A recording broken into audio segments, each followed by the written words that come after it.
Okay. Last we left off, Zero having uh, paid for a service from the head of the Faceless Thieves Guild, Poe, or Gamus Reedon. Uh, one of many names I'm sure he has.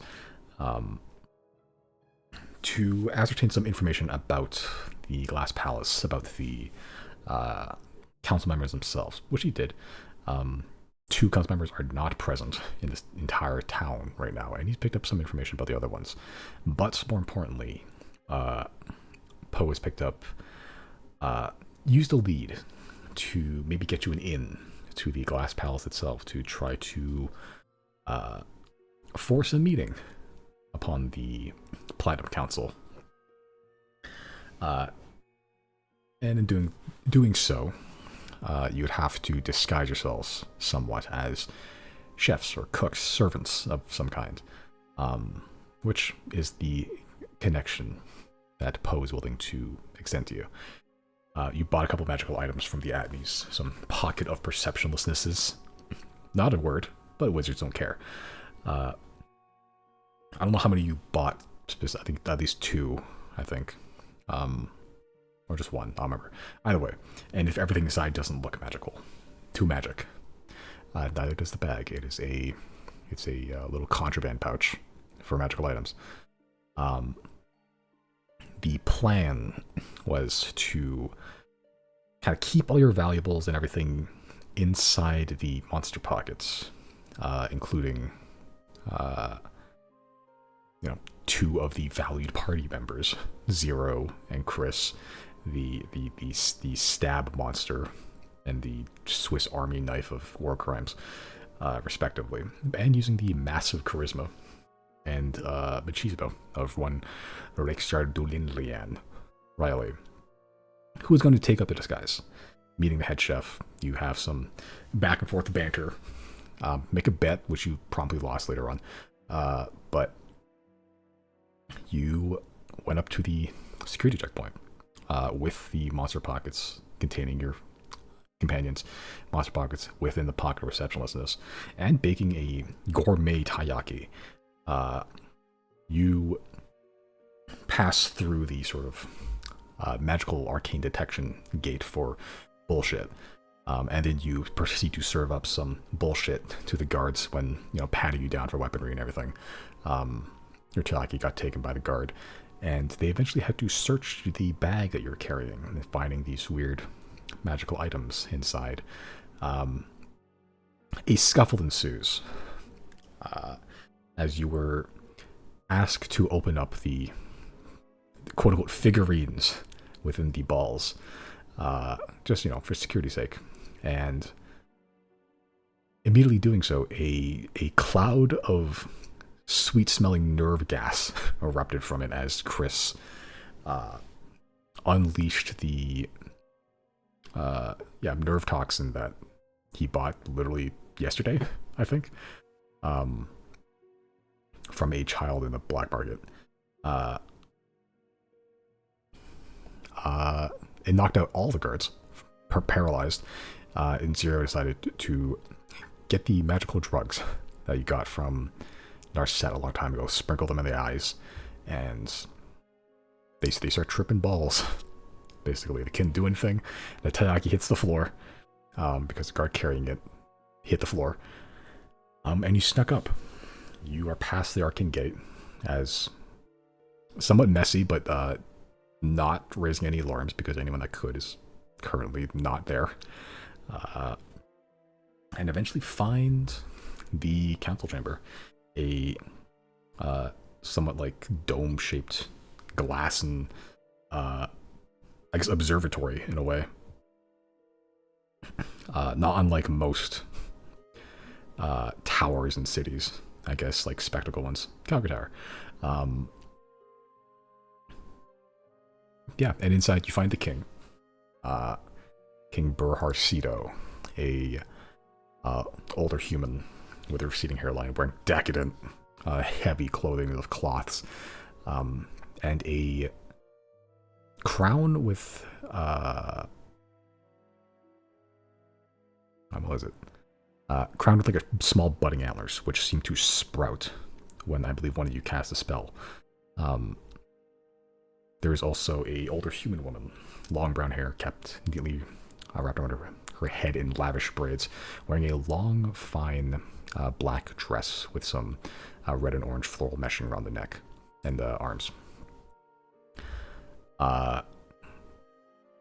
You see another human man, bright, blonde crop top, undercut fade, jingle jangling with the most metal you've ever seen on any one being ever, and fingers entirely rigid by how many rings there are on every digit. That guy's just standing by the window, and you see an older dwarven man, bald on top, but with like a wild white fluff around the sides, just like an explosion of white hair, very large wild white beard, and just sitting on in the seat in the council chamber, just in front of a kind of bronze skull cap that has a small diorama of a tower. No shirt, but with thick overalls. Covered in tools, though. I don't recall what spell was cast that kind of... It was Detect Thoughts. Detect Thoughts, yeah. Yeah, as you cast Detect Thoughts, the crown of the king buds into larger antlers as his attention immediately snaps to you, Riley, who you're all kind of in the stairwell leading up to this chamber. This is the tippy top most upper floor of the entire palace. And yeah, Riley, the only thing visible is your head peeking up. As the king says something to the effect of, "Who the fuck are you?" That's where we pick up. The moment the king says this, every person here, which is 4 people total, including the king himself, everyone's attention snaps to the stairwell, and I'll say, Riley, you are the one. I guess you ought to see that. You had stealth rolls back then, did you? Yeah, you did. Are we all visible? We should be. Yeah, I think Riley's the first one immediately visible, as he's the first to, I guess, lead the charge. But Zero and Chris, I'll say, are a couple steps below the stairwell, not visible to them right now. But the attention is definitely on the stairwell, and they are definitely alerted that someone is here that they shouldn't be. No, that's fine. Riley can take the fall.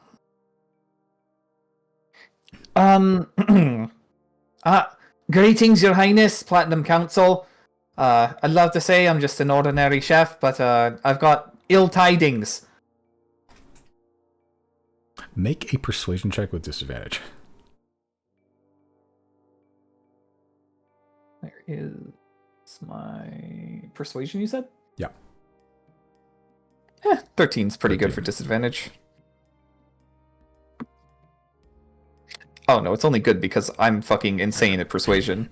Yeah, I mean, it's still a natural 2, but, 13, given the circumstances, not great. Also, Riley, make a perception check, also.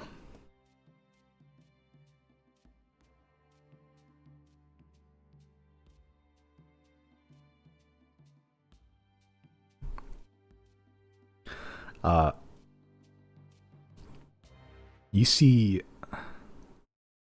a couple things. I'll also ask you to make an insight check as well, as a result of you noticing things.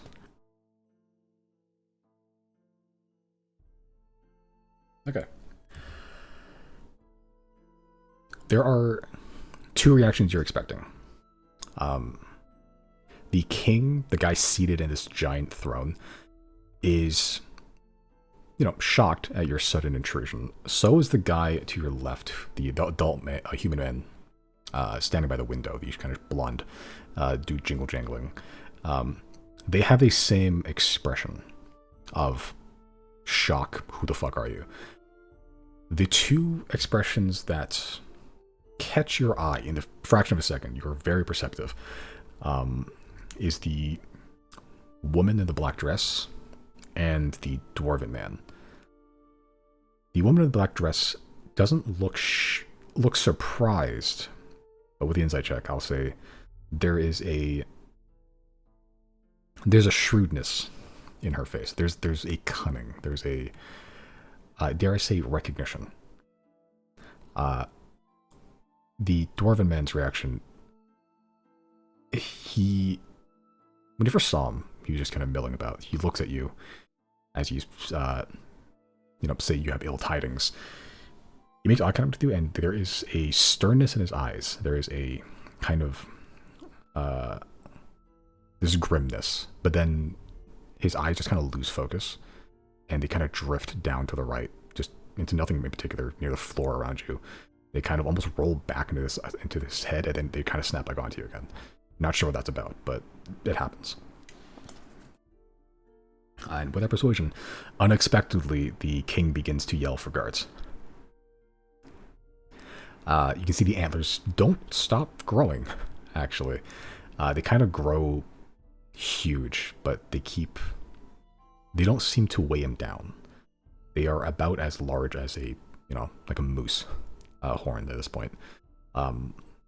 Like they take up a solid amount of space around him, and he's just kind of waving that around, looking around. So that's happening right now. But everyone does snap to attention. Right, Riley will be like, yeah, if you're looking for the guys that were supposed to be guarding this place, they're out cold right now. It's just us. And Riley will throw one of his hands in the air. And keep in mind, I'm not here to cause any trouble. You see the woman next to the king. She's kind of just stood by his side, to his right hand, your left side. She just kind of, still making eye contact with you, kind of leans over and whispers something to him, kind of hushed a little bit. The human man by the window begins to kind of reach for something at his hip. He's not exactly making like a stealthy thing about it, but he is reaching for something, and the dwarf is just stood there. What are the two of you that haven't been spotted in the stairwell just yet, close by, doing?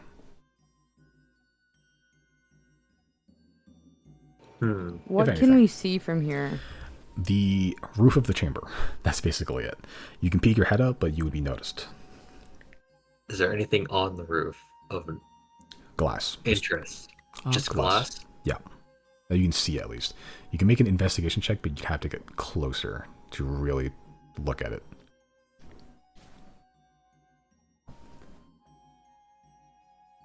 Yeah, the inner chamber is a flat floor, but it's like a large kind of bulbous room. Can I lay on my back and then use my Giselle rifle to use the scope to look up at the glass? Sure. Okay, I'll say because at a distance, you can control the magnification of the scope, but it's still not the best thing to investigate with. Make an investigation check with disadvantage.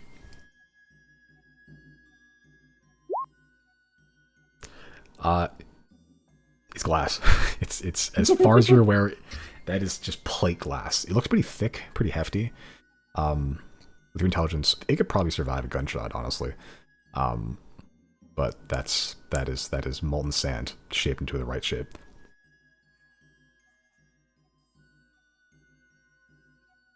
Potential. Are you doing anything, or are you just waiting to see what unfolds right now? Let me think what I can do. We were told beforehand that there is stuff in this chamber to protect and prevent us from... I know it's supposed to be from, like, divination, like, scrying and stuff like that. Did they say anything about... Oh, yeah, they said illusions, too, right? Yes. As far as you're aware, a lot of magic that is standard, almost like whole schools of them, are blocked or at least detected within this chamber. Like the standard, like no scrying, no any sort of like listening, magical listening stuff can happen within the council chambers. I think you've been told like illusions don't really work as well, or just don't work at all, something like that. And divination magic is also kind of somewhat detected. Okay. So where we would enter from, we're going up the stairs, right, and entering on the level that Riley's at. Yeah. Okay. So theoretically, even if I rolled like a nat 20 on stealth, is it possible to come into this chamber without being detected? Or like once I'm on the same plane as Riley, I guess I can't see it as of right now, but like, is there anywhere to hide from there? Behind the throne, which is on the opposite side of the chamber, you can try to stealth. I'll say you'd have to roll really, really high. Because one, all eyes are on you right now, so getting some sort of blind spot is going to be nigh impossible for anyone, but you're not anyone. And two, even then, it's mostly just glass. The table, which has like enough seats for everybody, it's just a long rectangular table with the throne at the head of it. Not unlike your dining room, to be honest. And that's basically the entirety of the furnishing of in this room. So you can try to stealth. I'll say you need a 30 to actually stealth without being seen somehow. Anyone else, this would be impossible, but you guys are level 20, so. Because I like having the upper hand of not revealing myself yet. What kind of magic is message, actually? Let me see. I believe it's evocation. Okay. It's transmutation. I'm going to continue hiding where I am. I'll roll stealth for that, like in the staircase or stairwell, wherever. And I'm going to cast message to Riley, and I'm just going to say when. Like when he wants back up, basically. Yeah, okay. And then I will roll stealth to just keep hiding here. And I do want to actively keep an ear out to see if I hear... Because, well, I guess if there's any other exits in this room, I haven't been in the room to see that yet. But from what I can tell, my vantage point in the stairwell is that this seems to be the only entrance in the room, right? Like theoretically, if there were more guards coming, I would be the first or me and Chris would be the first of the three of us to hear. Maybe not necessarily because Riley's perception, but you know what I mean. We theoretically could hear it from here. In theory, yeah. As far as you're aware, this is the only entrance and exit to this room. Riley, who is in the room, you can confirm this is the only entrance and exit to this room. You don't spot any other doorways or stairwells. Wait. If there's glass on the ceiling, can we see the reflection? Oh. What's happening in the room? Make a perception check. Brandon's so smart. Jesus. It's a little tough, but with the right angles, you don't have a whole lot of angle to work with, but I'll say you can somewhat make out some of the shapes in the room.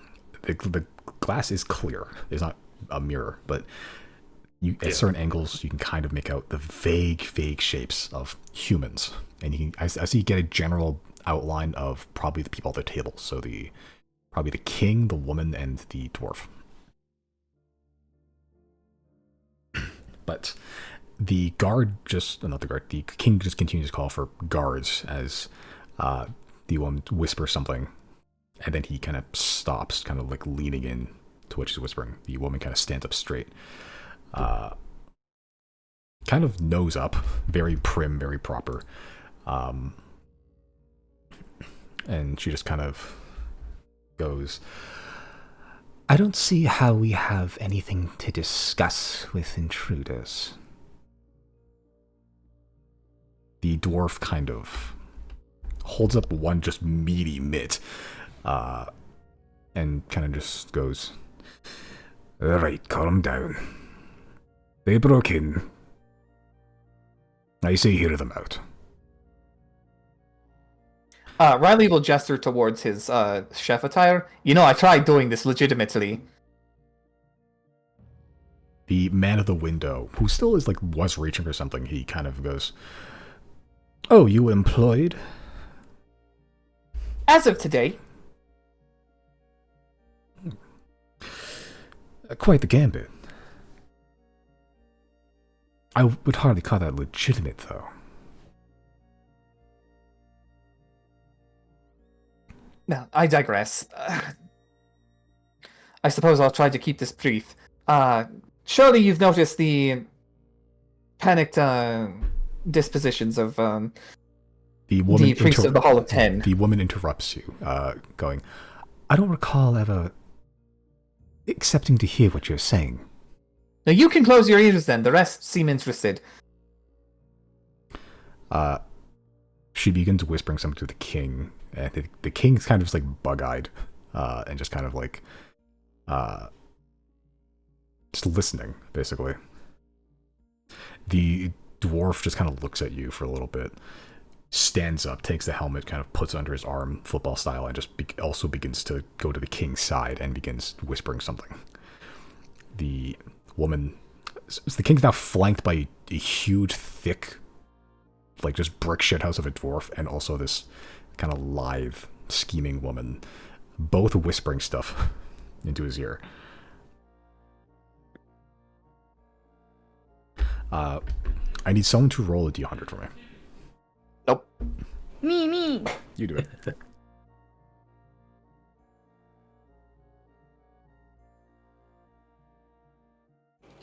What does that mean? There's a 50-50 shot, which way the king would be swayed. Oh, they're both campaigning to either hear me out or toss me out. I see. Yeah. It was Lower's better. Go ahead, sorry. I was doing even odds. Evens, the dwarf wins. As the king kind of takes his right hand and just kind of shushes away the woman, who just kind of stands up straight and kind of like glares at the dwarf. As the dwarf kind of just, without really doing much, goes back to his seat. Just kind of looks at you, Riley, just does a small nod. The king sort of goes, "Alright, so make it quick. I'm a busy man. What's say?" Riley will hold in his chortle. He knows he's not fucking busy. He'll just continue. Right, the disposition of the priests of the Hall of the Ten. They've been rather panicky lately. There's a reason for that. If you look to the moon, the eclipse will come shortly, and when that happens, all chaos will reign. Chaos. Lord. Chris, make a stealth check.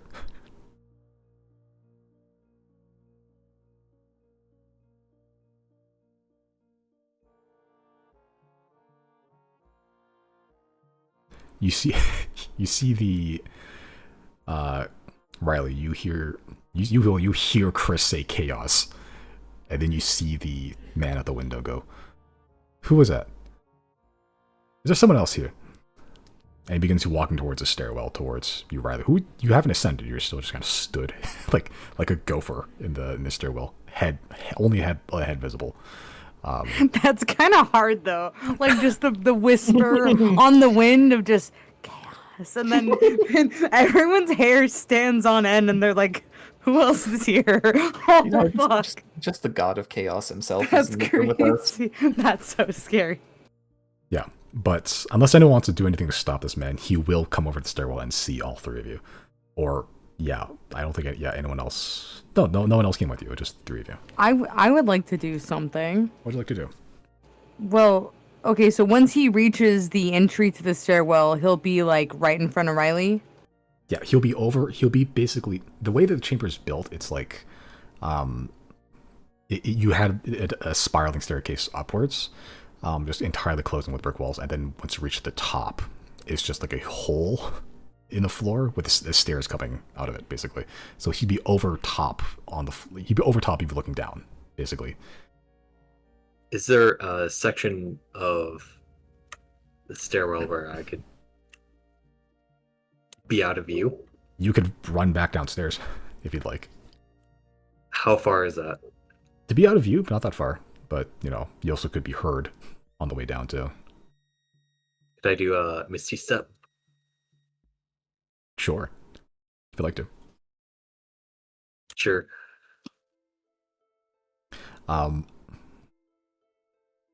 As you cast Misty Step, you start heading downwards, and it's fine. Like you'll only do 2, and you're out of sight, basically.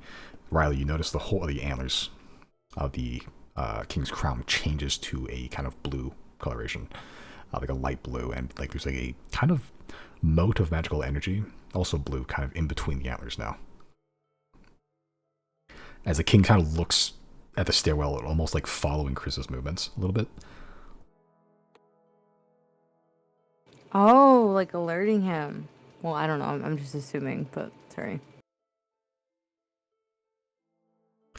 But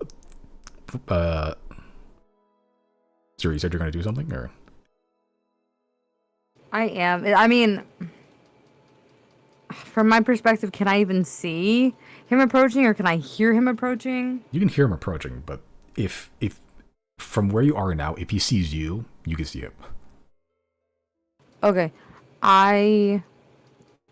Okay, so Chris got... Okay, I guess in character, I don't know about the antlers or anything, so it's fine. But if I hear someone approaching, I will... Okay, I want to... I guess, I don't know, I want to not metagame this, what am I trying to say? Retroactively, I want to, like, once we have entered this stairwell, I want to wrap my, like, turban scarf thing around my face where just my eyes are showing again. So, like, similar to what I was wearing whenever I, like, found Nyx and everything. So, like, they can see my red skin, that's fine. It's just my horns and everything else is covered by the scarf. Does that make sense? Yep. Disguising yourself, more or less. Yeah, just cloaking my face. Yeah. Doesn't really matter. They can see my skin. But, yeah. As I hear someone approaching, I want to quietly get to as high up on the stairs as I need to get in order to see this man coming. And once I see him coming and see the spot in front of him, would you say it's within 30 feet of me? Oh yeah, the entire room is like it's pretty big, but you could clear the distance in a turn. Okay, I'm gonna cast Misty Step with my feature. I forgot what it's called. I think it's Fey Touched, so it doesn't use a spell slot, I think. I'm gonna cast Misty Step, and I want to immediately be in his direct path to where, like, if he takes another step, he's going to walk into me, and I just want to be like what's that picture, that white frat boy that had to do what, I had to do it to him. Yeah, Lucky Luciano. Yeah, like, I don't want it to be as frat boy-y, but I want it to be kind of like a bouncer. Like, I'm not going to allow him to get closer to Riley. I want to stop him in his tracks and just be, like, if he takes another step, he's going to walk into me and just be there, turban on, just rogued out. And I would like to roll intimidation. Yeah, I was gonna say roll intimidation check.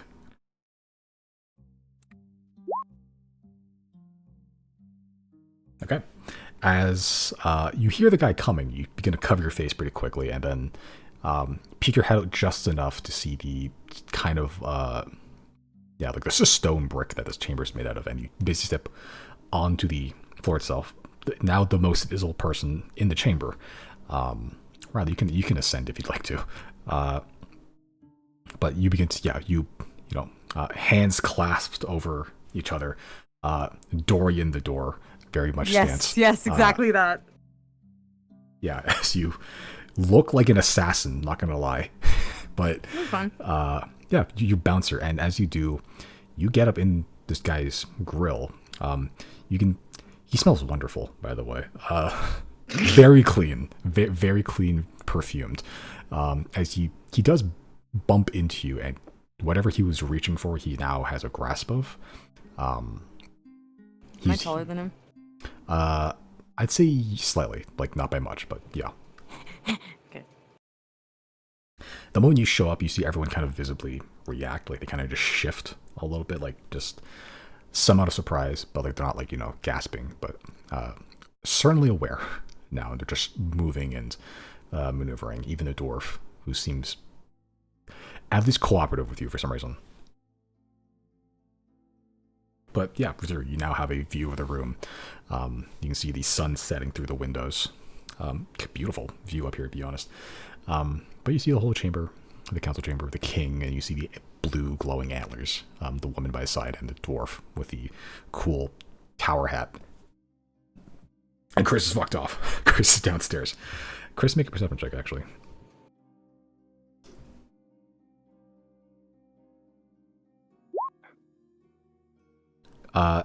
You can hear movement from downstairs. As you're further down, you can hear kind of some brief conversations, like hear some just like indistinct voices saying like, the Majesty raised the alarm, like send in the kill squad, are the mirrors ready? Like weird things, but they're at the foot of the stairwell that you entered. They're not actually ascending for some reason, and you're pretty sure of that. Interesting. I have a question. Yes. You said the man that was approaching me, what is he again, a human? He's an adult, just adult human. Adult human man. Dressed in a lot of finery and gold and silver and platinum and jewelry. His entire right hand is basically immobilized because there's so many rings on it. Okay, you said he was reaching for something and he grabbed it, like on his person, while he was walking up to me. Yeah, he has something like on, like in his pocket on the left side, and he was reaching for it, almost like a gun, kind of like quick draw, but you're not sure what it is. You can see his arms like tense, like he's gripped something in his pocket though. That's fine. It's very good. Yeah, but that's basically it. As soon as he's toe to toe with me and I'm in his face, I am just going to calmly say, I suggest you all listen to the elf before things have to get messy.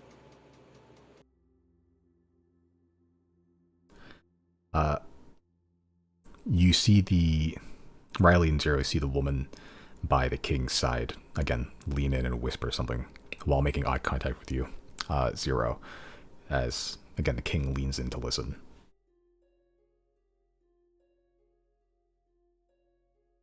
I'll just give a nod to Riley, like, go ahead. Right, back on track. Essentially what we are dealing with is an otherworldly invader. They are all-consuming, and they are antithetical to our existence. Regardless of whether we warned you, this would be happening. We have been speaking to other leaders, and prepping them for what is to come, and we thought it only fair that Rias get a fair shake as well.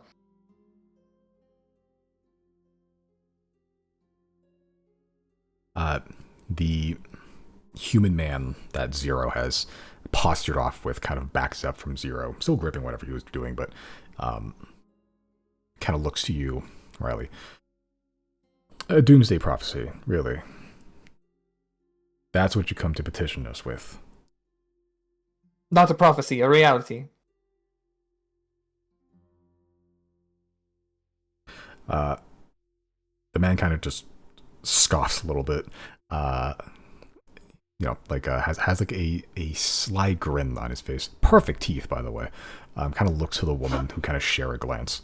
The dwarf just staring at you with, a rock steady composure. The king kind of leans in. Regardless of what's true, you come in, break in, coerce us. What is this? You say a warning, but I don't think that's quite true, is it? The woman, he kind of looks at the woman who looks at you. The woman speaks. No. No? No, I think you want something out of this. Yes, correct. We want the survivability of the people of this continent. She kind of, still making eye contact with you, leans into the king and begins whispering something again. Riley, I need you to make a one persuasion roll. Sure. You just need to beat her roll. Oh, that's unlikely.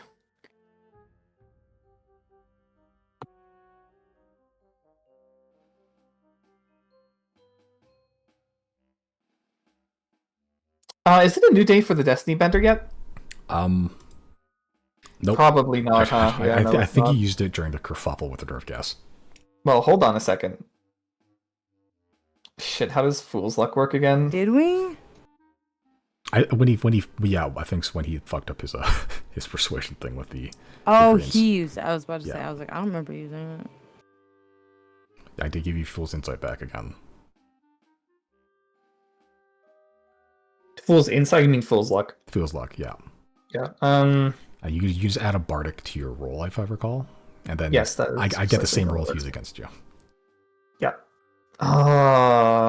Fuck. Do I use it? Okay, if you'd like, I can tell you this. She did beat you. Uh-huh, I'm okay. not going to say by how much. Yeah. So it's okay. up to you. I mean, it's a D12, but I could also just roll a fucking 1 on that. Yep. And But then you could only get also to use a roll 1 it. against me. You know what? I think I'm gonna do it. Okay. Okay, so that's a Bardic Inspiration done. And then I just roll a D12 and add that. Yeah. Oh! Okay. But now you get to use a 12 against me. Fuck! That's true. Oh. Let me record that. Fuck off. I recorded it for so long, and I've never used it because I keep forgetting it's there.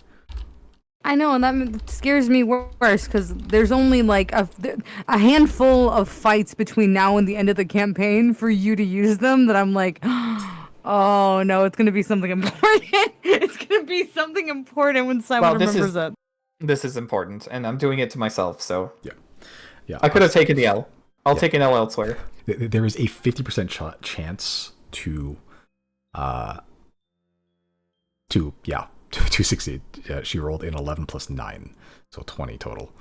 Yeah. So you had to roll at least a 6. Cleared that barrier. Get over the barrier! Yeah. You see the king about to say something, he stands up, with all his might to stand up with how large he is, and huge moose-like antlers, or moose-sized elk antlers, and it looks like he's about to command your head to be lopped off, but then you see the dwarf kind of stand up. Your Majesty, please, I urge you to listen to these. He makes direct eye contact with both of you. With these heroes. The king kind of pauses for a bit. And then sits back down. And again, the dwarf and the woman kind of share this contemptful glance with each other. As the king says, "Tell me more about this Doomsday."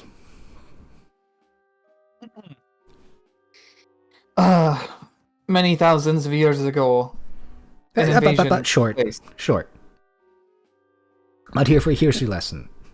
We have enough evidence that Calbay, Narset, and Altus are already preparing. This is one of many conversations we had. I need you to know that. It's honestly a favor that we're doing, all of you being here, because at the end of the day, you need your people. Your people do not need you. Sorry to say it. When the black pillars hit our soil and your people find themselves in peril, do you really think that the men that guard you and swear their lives to protect you are going to be enough? Especially when they know that you could give a damn if their wives and their children and their families see the next morning.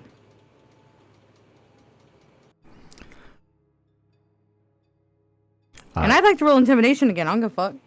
Make an intimidation check.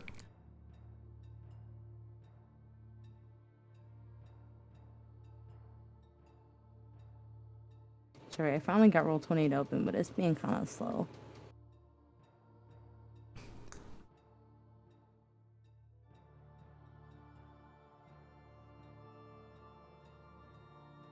Okay.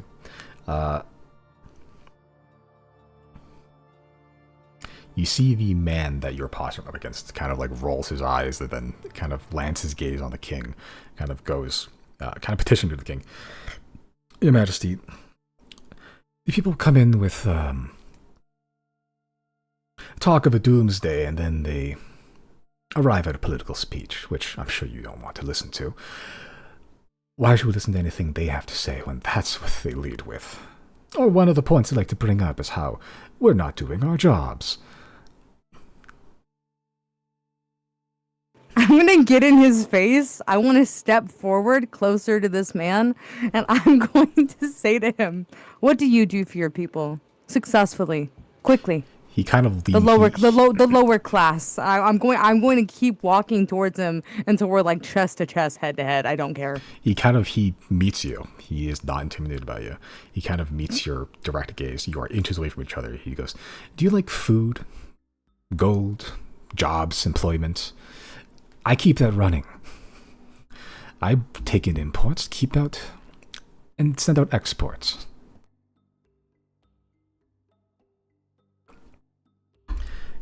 You think that... Wait. Oh, go ahead, sorry. You think that, any of this country can run without commerce? I would like... Okay, because... I will say a doomsday is pretty bad for the economy. He, without really breaking eye contact with these 0 points, he points to you, Riley. "I agree if anything you say is true. Which, you say you have evidence and such, but I have seen no such thing the entire time you've been here. So, produce this evidence. You say you've been talking with Cowbay and other leaders, Narset, those backwater magicians. What evidence do you present? You come in, say, the end is nigh. So prove it." What do we have? Doesn't Chris have a thing in his pocket dimension? Like, flat out dead bodies are infected. Yeah, I remember that. Yeah. But that's hard to tell, like, hard to distinguish. I mean, does he have, where's his little guy? Where's his little flesh guy? Is that with him? No, he hold on. I've got an idea. Riley will gesture towards the crystal in his hand. Are there any of you familiar with, God, what were they called? Apotheosis vessels. They'll kind of look at each other, seemingly no. No. Otherwise known as Alms of the Chosen. These little trinkets we have here were bestowed upon us by the Elder Gods, those that predate the 10. That's step 1. The woman by the king's side kind of pipes up and goes, "So you say, again, do you produce a crystal and say that it is descended from the gods? And what proof of this do we have either? Just your word. Like everything I've been saying."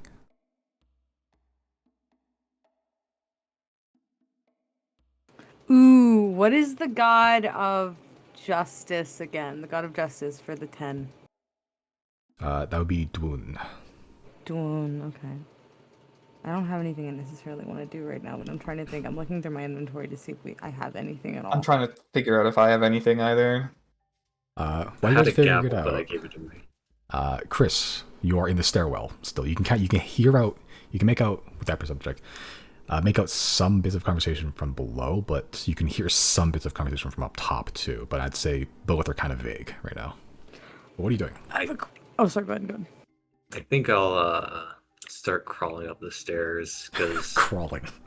I don't think there's anything interesting on the in the downstairs. Okay. Boredom. It was boredom that made him crawl. I'm gonna crawl up. I'm gonna crawl up like a spider. Okay. Just You're, straight up. you're a freak. Like a crypt, dude. We're ascending the stairs. Gotcha.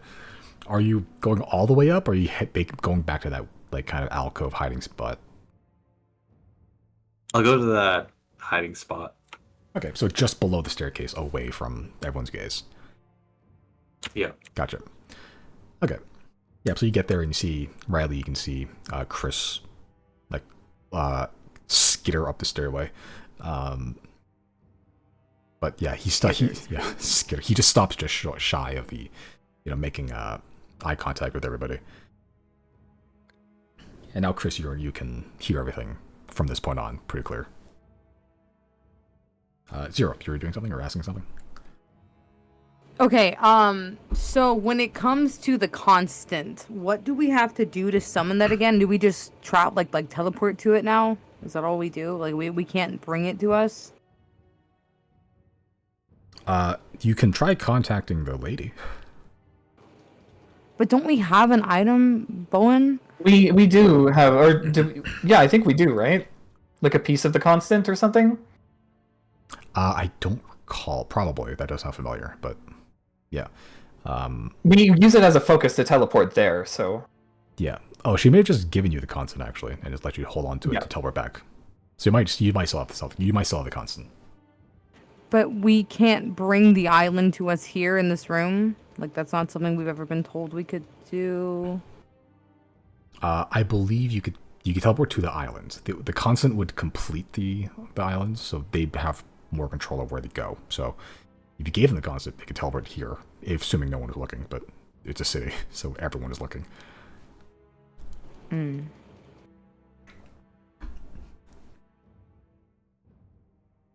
Unless Do you know what proof we used to give? I think, okay, what we gave Calbay the proof of, to be fair, they had already seen the flesh monster on their own, and like the leftover, what was that place called? The place that was in Calbay that, Sonia raided? What are we calling that base, that like invader base that was there? The Nexus? kind of just yeah, the Flesh Nexus. Okay, yeah, so Calbay had seen the Nexus already. They saw the flesh creature thing that had fucked everybody up. And then they also were introduced to Jane. And then for Sylnia, they had found that shit on their own. We talked to them, so they also were cool with it. Narset. What did we do to convince Narset? Nothing, because they already knew about it, basically. Yeah. Oh, okay. Yeah, Narset's whole thing is knowing about it. That's true. Yeah, they were already privy to this information generations ago. Cabo, you convinced because you had enough stuff on you and they were dealing with the consequences. And Sylnia was already delving into that stuff anyway. This, I believe, is the first time you have to talk to leaders that straight up do not know what you're talking about and have never seen anything about this ever.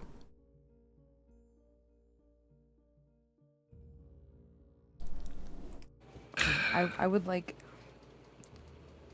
I would like to pause the game in the sense that I want to talk it out with the boys to figure out what we're doing. Simon, please do not progress of like, oh, you guys are being too quiet and now the guards are coming. I'm like, can we get like a pause moment to really discuss this? Because I'm genuinely, we have no evidence, no physical evidence. But we and actually don't have anything. I'm scratching my brain because I'm like, or racking my brain because I'm really like, I swear to God, we have something. We have to have something. We have so much shit on us. A man That's why I was hoping. A man clicks a pocket watch as you, Misty, you, Bowen, and you, Brandon, are sitting in a white room with a wooden table between you. Our heroes sure are in a predicament right now, aren't they? I'm scouring through my inventory. Mother's milk, potion of invulnerability, 6 vials of arcanium. We got these from the Yeah, I traps. don't think any of that's helping. Big Point Mountain. Pebble from the outside of door down hall. I don't know what the fuck that means. Greater healing. Pocket sand from Keel Hall Island. I have my demi-plane. I forget exactly everything that I put in there, but there's a bunch of corpses that are like crystallized and decayed.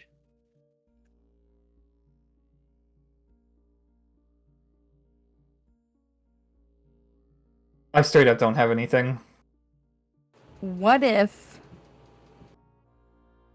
I don't know. I'm genuinely trying to rack my brain. I was like, what if we, like, it would take too much time and effort that I think they would probably not allow us to be like, oh, let me go find somebody else to convince you, which is like, I was considering like we call homie from Cal Bay, not literally call him, but like teleport to see him and then be like, hey, can you help us and bring him back? But on one hand, I don't think they'd give us enough time to do that. On the other hand, I don't think involving another world leader is going to convince them enough. What have we found here in Obethus? Does anyone have a piece of anyone or anything? A piece of anyone? Yeah, anyone. We have one weapon, but it will take time again. We could simply let them know what Silverwind is doing.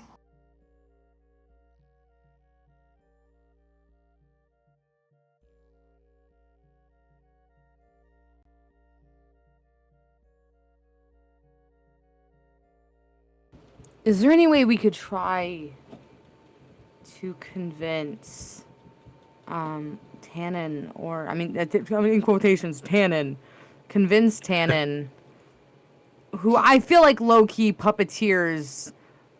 Is that Lyra Rossetti or Liz? Okay, Liz Ricaldi is in this council, right? Now, Liz Ricaldi is the CEO of Silverwind. Okay, Rossetti Lyra is is the in person this here. room. Lila Rosseri is a council member. We're not sure if she's in this room or she's... 'cause Right, there 'cause are 3 people missing. I Okay. She feel might that be that's- the woman here. She could also not be. Okay. I'm wondering if there's any. If we think. I don't know. I guess I don't really see. Anything we do, I think they're gonna try to poke holes in, and I'm already like poking holes in them. My explanations in my head. I considered contacting Tannen to somehow get Liz here, and getting her to tell them about the cannon, or like, yeah, the island, or the city, the what do we call it? It's not, we don't call it a cannon. The laser. To tell them about the laser. But I don't think that's gonna do us any good, so I'm gonna drop that idea. Okay, if we had Jane with us, I think that is some like pretty decent evidence, perhaps. You just teleport and grab Jane right now, right? Theoretically, yeah, but again, I don't know what good that'll do if they think. I mean, they might just disregard it and be like, "Oh, it's Silnian," and whatever the fuck. Like, I want to bring them something that they cannot deny.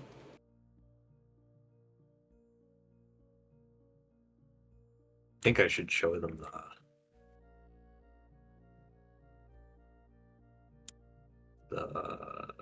materials. Chris, do you have your What? laser gun?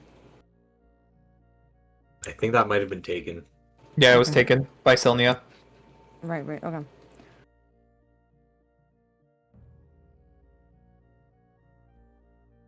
Hmm. And is there anyone at the Hall of Ten that we've convinced already? I mean, I know we've All convinced of a lot of them? people, but like, is there anyone that can like vet us, that we've like given them evidence, or they've just listened to us and that's been enough, right? They've listened to you because the straight up their gods contacted all of them. It's like, hey, shape the fuck up. Yeah. Okay. Chris, what do you do with your divinity points? Like, what can you do? Is there like a is there like a menu of what you can use your divinity points for? Do you have any divinity points right now? I do, but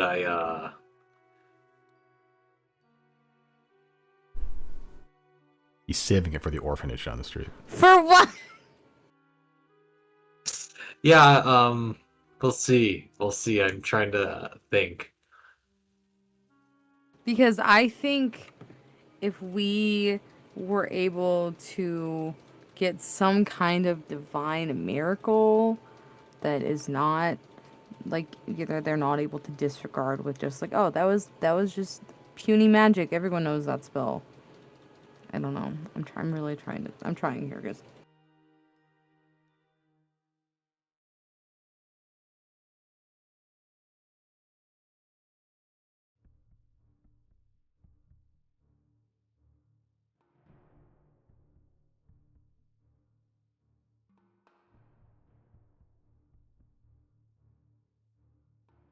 Are y'all just combing through your inventories right now? I'm already done. I got nothing. Damn. I should have put a list of what I had in there, but I believe it's just a lot of corpses and dead bodies. I think I might have like a robot head or something like that in there.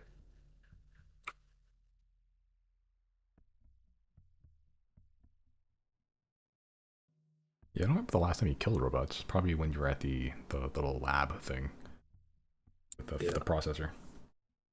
Yeah. I'm pretty sure I put some of that stuff in there.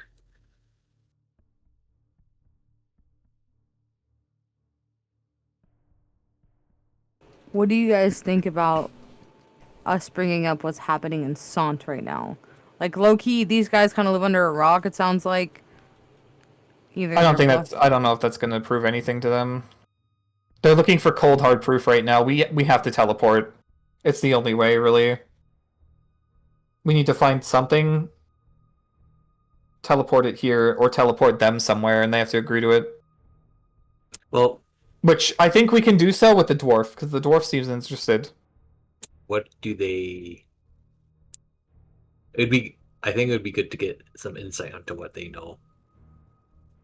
What they know now, and that sort of thing.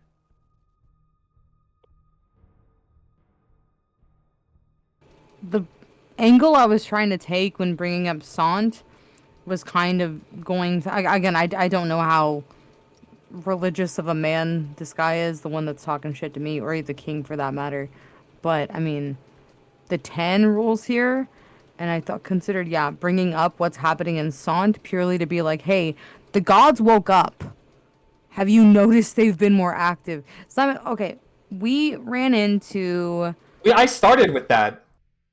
I essentially started with that. I'm also The curious disposition where, of the priests of the Hall of Ten.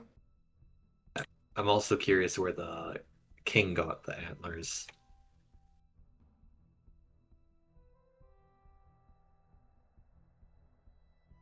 They're coming out of his crown.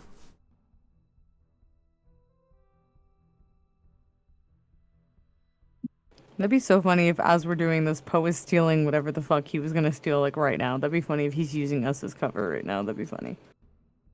It'd be a very thief thing to do. Yeah, I wouldn't blame him. The Arcanine crystals, those are just the crystals that, like, have something that, I mean, they have something to do with Arcanium, right? They're not, like, from anything involving the Invader. Yeah, those are just naturally formed. It's functionally just condensed arcanum mixed with metal. That's all it is in the ground.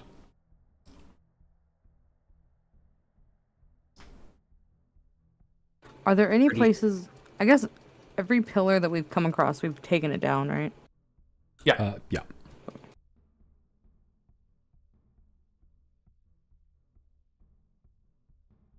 Chris, where's your little meat guy? He's at In- the temple, Yeah.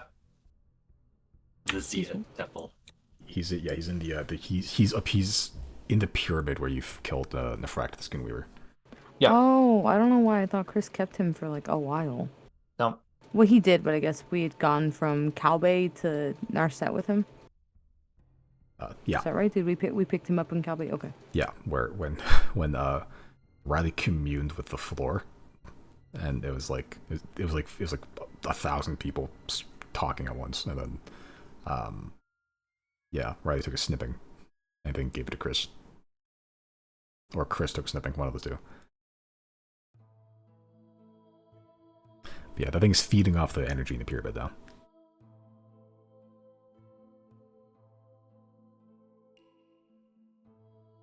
This skin wine doesn't do anything cool, does it? The what? It was a bottle of wine that I found in that fort that the skin creature had taken over in Calbay. You're not sure. You haven't drank it or opened it. Probably no, but...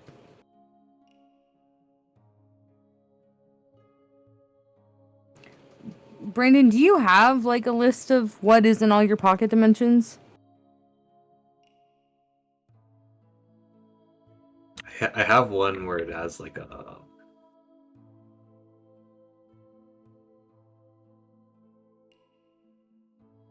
like with all like the stuff, like the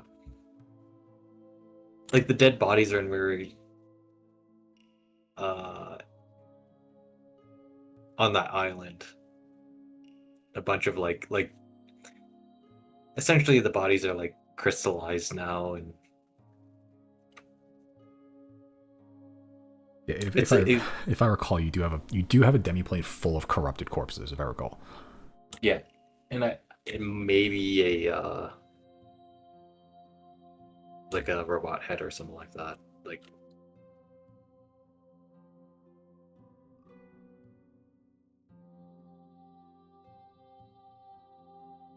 I do recall you stuffing some robotic parts somewhere. I don't know if it's a demi-plane or your bag of holding, but yeah. yeah, I'm pretty sure it would have been the demi-plane or something like that. Any sort of thing like dead creature with that, I put in there. Yeah, demi-plane's just a cemetery spell for you. Kind of, yeah. But for the invaders.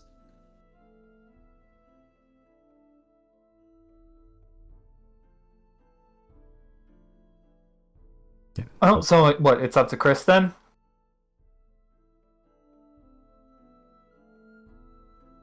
Is that what we want to do? I mean, we have the crystallized bodies. That's all I can think of. I would hate for them. That's to the try only to touch proof. it. That's only physical proof we have right here and now. Yeah. I think there's probably magical people in the room that would probably be curious and interested in, maybe kind of concerned. Maybe like low key. Maybe that's what we need is for them to be scared. You know.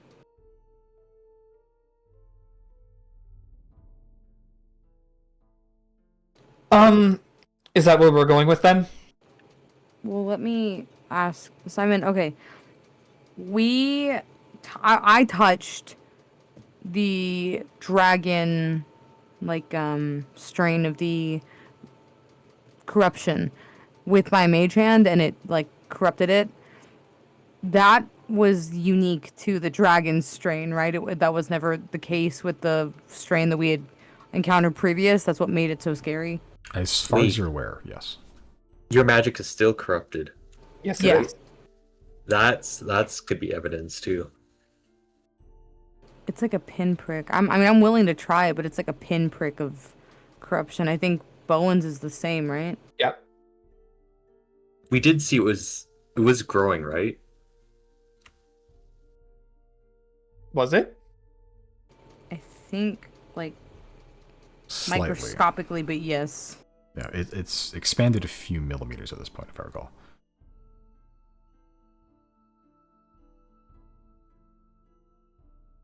Corrupted magic.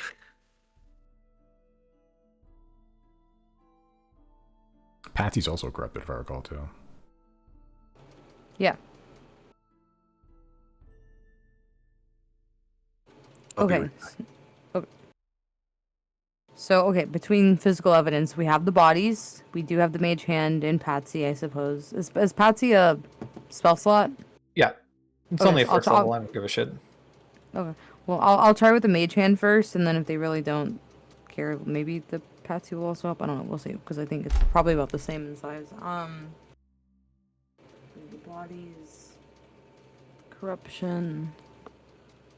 Get off my character sheet. No, I'm looking at what spell the mage hand is. Get away. Okay, sorry.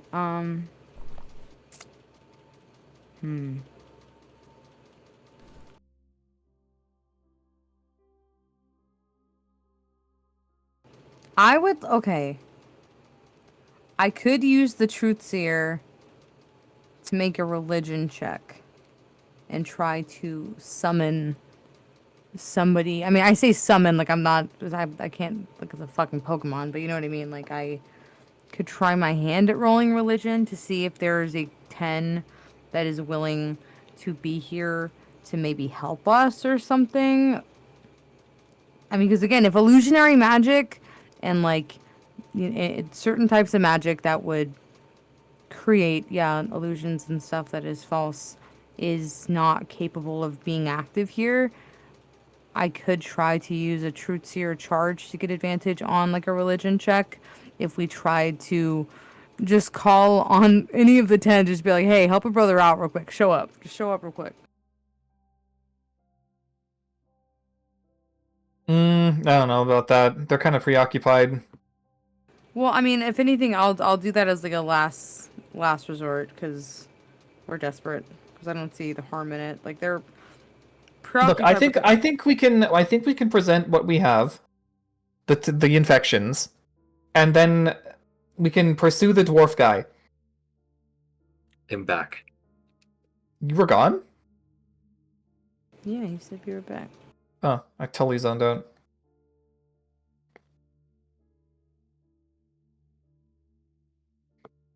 So I think we go with that.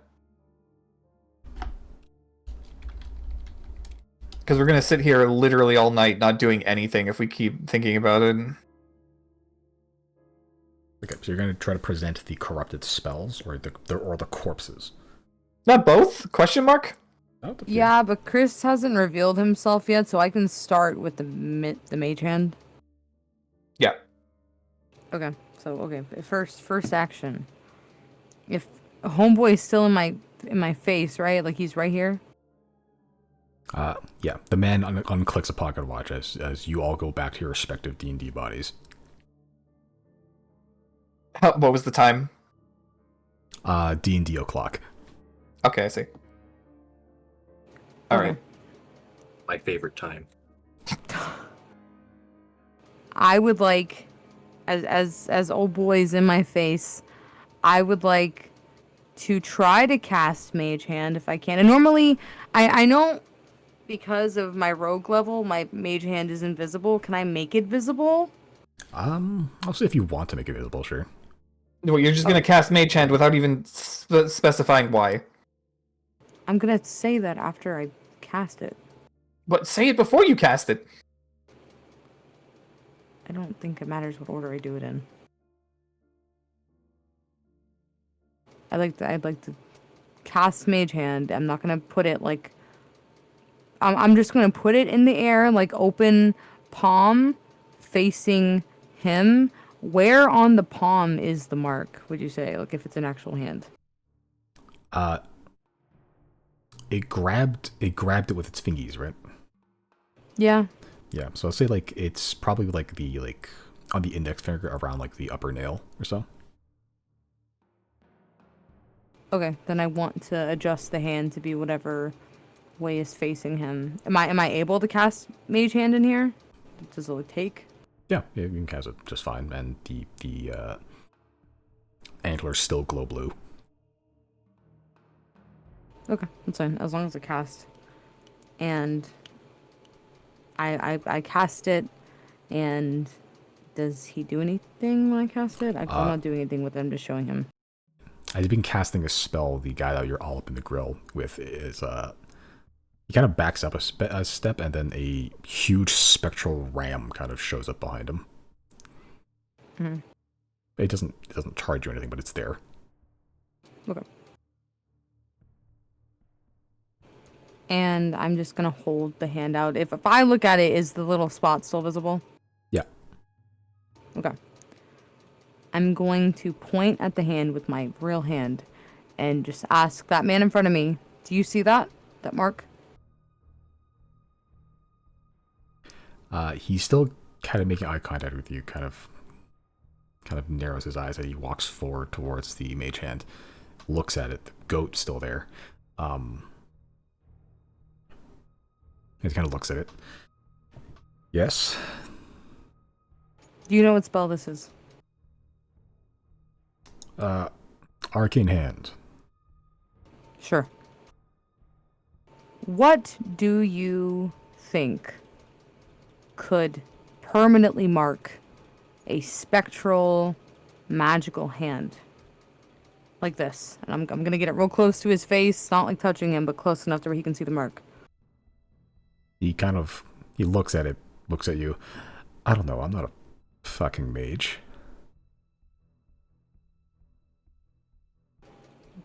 Okay. The threat that the elf here speaks of we've been around it and we've encountered it several times, many times now at this point, and the most extreme version of it we have found in Thane. That's why we were there.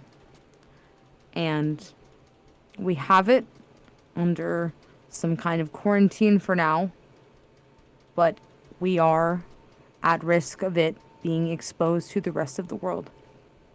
What this does, and it's a method of corruption that this invader enemy has designed very specifically for our destruction. It is infecting the magic now. We have it in quarantine, and I don't know if my mage hand will ever be the same, but I touched it once, and now it's there forever. This is the most extreme version of the corruption we've seen. We have a still very frightening, but slightly less aggressive version of it, also in containment, that we've encountered. And then at this point, I will call out and say, Killager, will you join us? I will join. Yeah. As Chrysostomus Killager skitters backwards up the stairs on all fours. Yeah, you're now visible to everybody.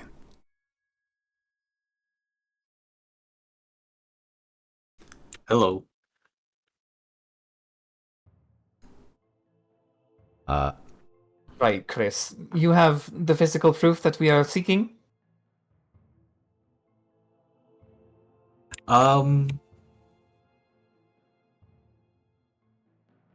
Was I able to hear the conversation? Yeah, like by the time when you snuck up, you're able to hear the entire conversation just fine. Yeah, I do have some physical evidence of what the corruption of these invaders can produce, which is kind of scary because it almost corrupts the soul. And from what we believe, if you've studied magic, is that magic is almost a part of the soul. So if the soul gets corrupted, magic may also get corrupted. So something like corrupting esoteric dragons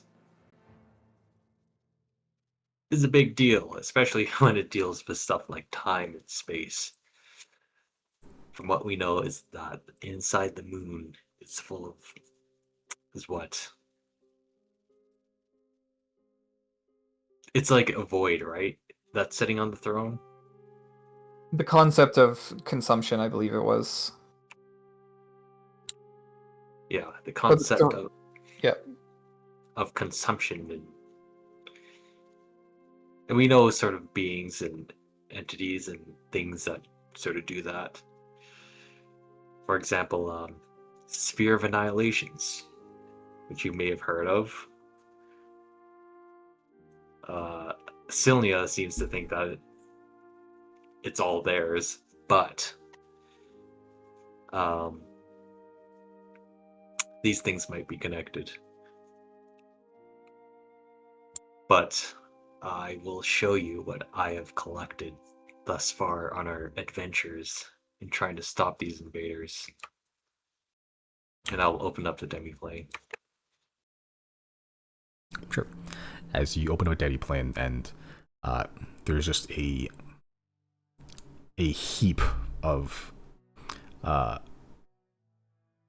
corpses, basically. But it's been a while since you've killed any, and also I think they rot normally. But as you open up the demi-plane, they didn't rot normally. You used to have, living corpses. Oh, I say living corpses, fresh-ish corpses. The meat itself kept somewhat alive in their state of half death. In full death, they're the corpses you do have in there. Some of them humanoid, some of them, mutated beyond humanoid proportions, and some of them not even human at all. I think you stuffed the fucking flying thing that you shot out of the sky from like a mile away. Yeah, I stuffed that in there. Yeah, that's there. But demiplanes are, normally regulated with just a standard room temperature. There's still air in there, if I recall. Like, they're not suffocating. It's a room. Yeah. Yeah, it's a room. And they rotted like they were in a room. It doesn't... They don't look normal, though. The meat is still there. They didn't, pus up or, like enter this rigor mortis stage where they get all gross and waxy. The meat almost on all the corpses in there, well, the dozens of corpses you have here, they desiccated. They tightened up around the glass and skeletons. They lost all their moisture at some point, and you just have these mummies of glass and bone, mostly. Almost like they've been preserved in a way. I'll warn anyone who tries to go in there. You don't want to touch anything because that stuff will actually infect you. You'll get really itchy, and that just means that whatever it is getting into your bones and starting to crystallize your bones. The woman sort of interjects and goes, "Oh, you don't want us to touch it because it'll be revealed as a sham." By all means, go for it. If you touch it, just make sure you have random dust on you. You're going to need greater healing. I'm gonna slow turn to face her, and I'll also say, "Touch it, touch it." All of you make intimidation checks. Riley's not trying to be intimidating. Can you do persuasion instead? Riley, make a persuasion check.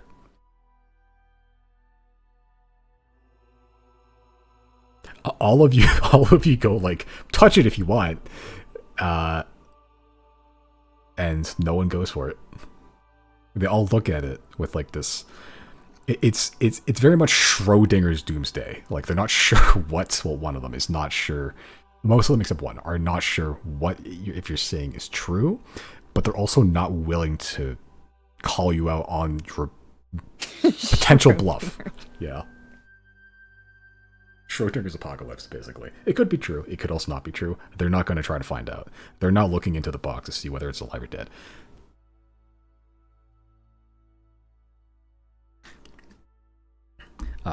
You see they all kind of just shift around uncomfortably. The guy with the glove, I think say glove, rings. Looks like he was about to go for it and call you on your bluff, but then he thought better of it eventually.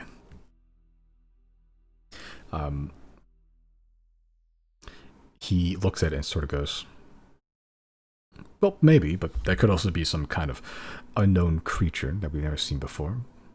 Well, I mean, that's exactly what it is. It's just that the nature of this creature is world-ending to us, and they're on our doorstep very soon.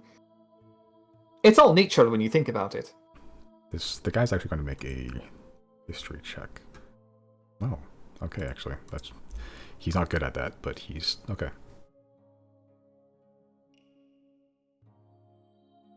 He kind of looks at the corpses and kind of eyes them a little more, and he does walk closer to it, like at the mouth of the demiplane, as he sticks his hand into it, and it's physically there. He goes through it, but he doesn't touch anything. Actually, he does, but with the ringed hand. He kind of takes the giant, heavy gauntlet made of rings, basically has, and begins to touch one of the pricks, or the sides of the glass and spires are erupting out of one of the corrupted skulls. He touches it, and the skull moves. It actually snaps with the sound of glass crunching, as the spine and bones within have all become just hollow glass tubes, as the head kind of rolls off entirely. And you can hear just the crunching of glass as it hits the floor. You see the man kind of think about something as he backs away. out of the demiplane and just ponders a little bit. Last year, there were reports of strange monsters in Tetscat down in the mines. It halted operations for a bit. Black crystals. Yeah. Funny enough, that's where those bodies are from, I think. We were down there. We found one of their vessels that they use to traverse the cosmos. There's a big creature called the bone polluter. Because it would spread purple dust, and that purple dust would do what you see in there.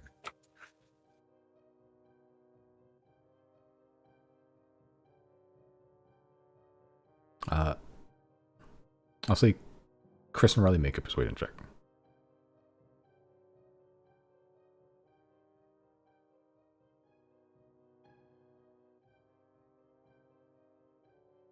Okay.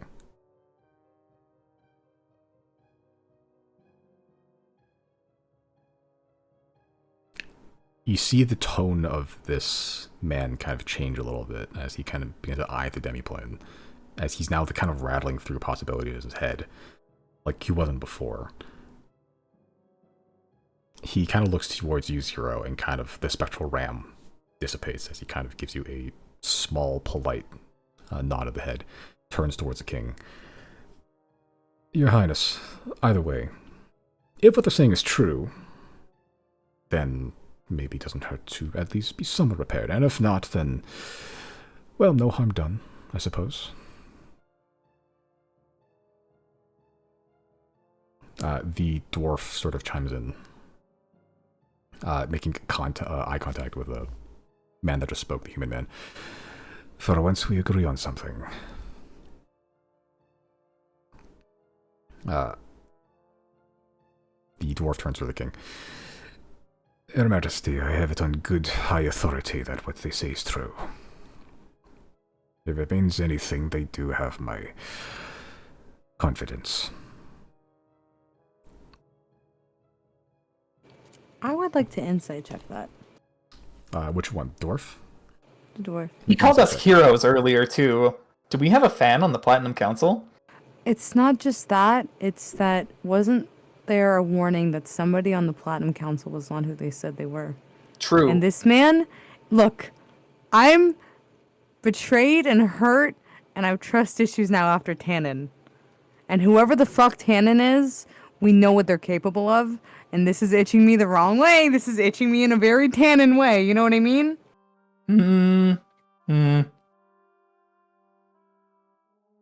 I'm curious to pursue this dwarf guy. I would like to roll for insight. I could summon Tannen. Okay. Zero. From what you can read from the dwarf, he's gruff on the exterior. You don't know anything about him. You don't even know his name.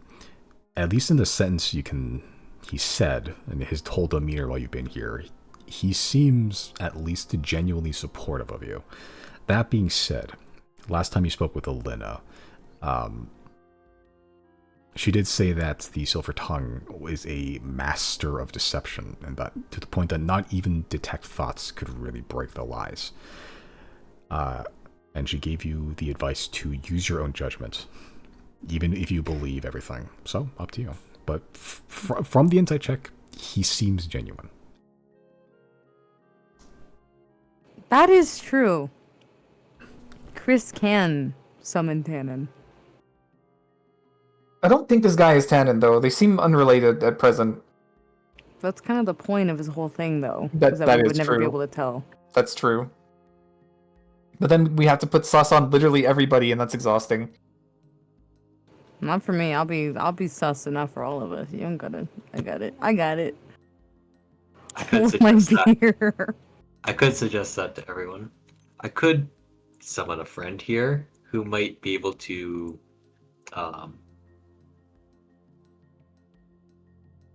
of vet for our adventures and I guess if nothing else, out of character, if nothing else, he can vet that Silverwind has been funding a giant laser to shoot the moon for the last. Yeah, do we want to however- tell? Do we want to tell them about fucking Dusamar or what? What are they gonna do? Go there? Like, we could also go there. Like, I don't know. I'm not. I'm. Is it okay? It might be hubris. I'm not scared of Obethis. I don't know. Maybe it's just that we've dealt with like the worst of them at this point. Not Obethis, just like world leaders. Like Altus makes me nervous more than Obethis does. You know what I mean? Yeah, that's fair.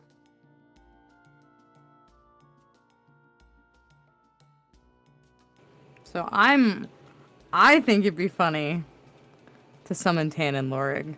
Because almost like killing two birds with one stone, we wanted to figure out who the fuck Tan and Lorig was anyway. And maybe if we found the crack in the Platinum Council that somebody warned us about, and it happens to line up with the fact that, yeah, whoever this person pretending to be Tannen is, they're in Obethis. They're physically in Obethis. And it's, not out of the realm of possibility that they could also be pretending to be a powerful councilman. Because again, I think there is a protection in pretending to be almost like second or third in command rather than the top dog. So the way he's pretending to be Tannen rather than Liz. And then Lyra, right? Lizra. Lizra. I'm sorry, I get their names mixed up. Okay, he's pretending to be Lizra's right-hand man rather than pretending to be Lizra. Why? So he doesn't get suspected. It would make sense to me that rather than being the fucking king, he would be somebody on the council, the next best thing, And what is this guy, this dwarf, the councilman of? You're not sure.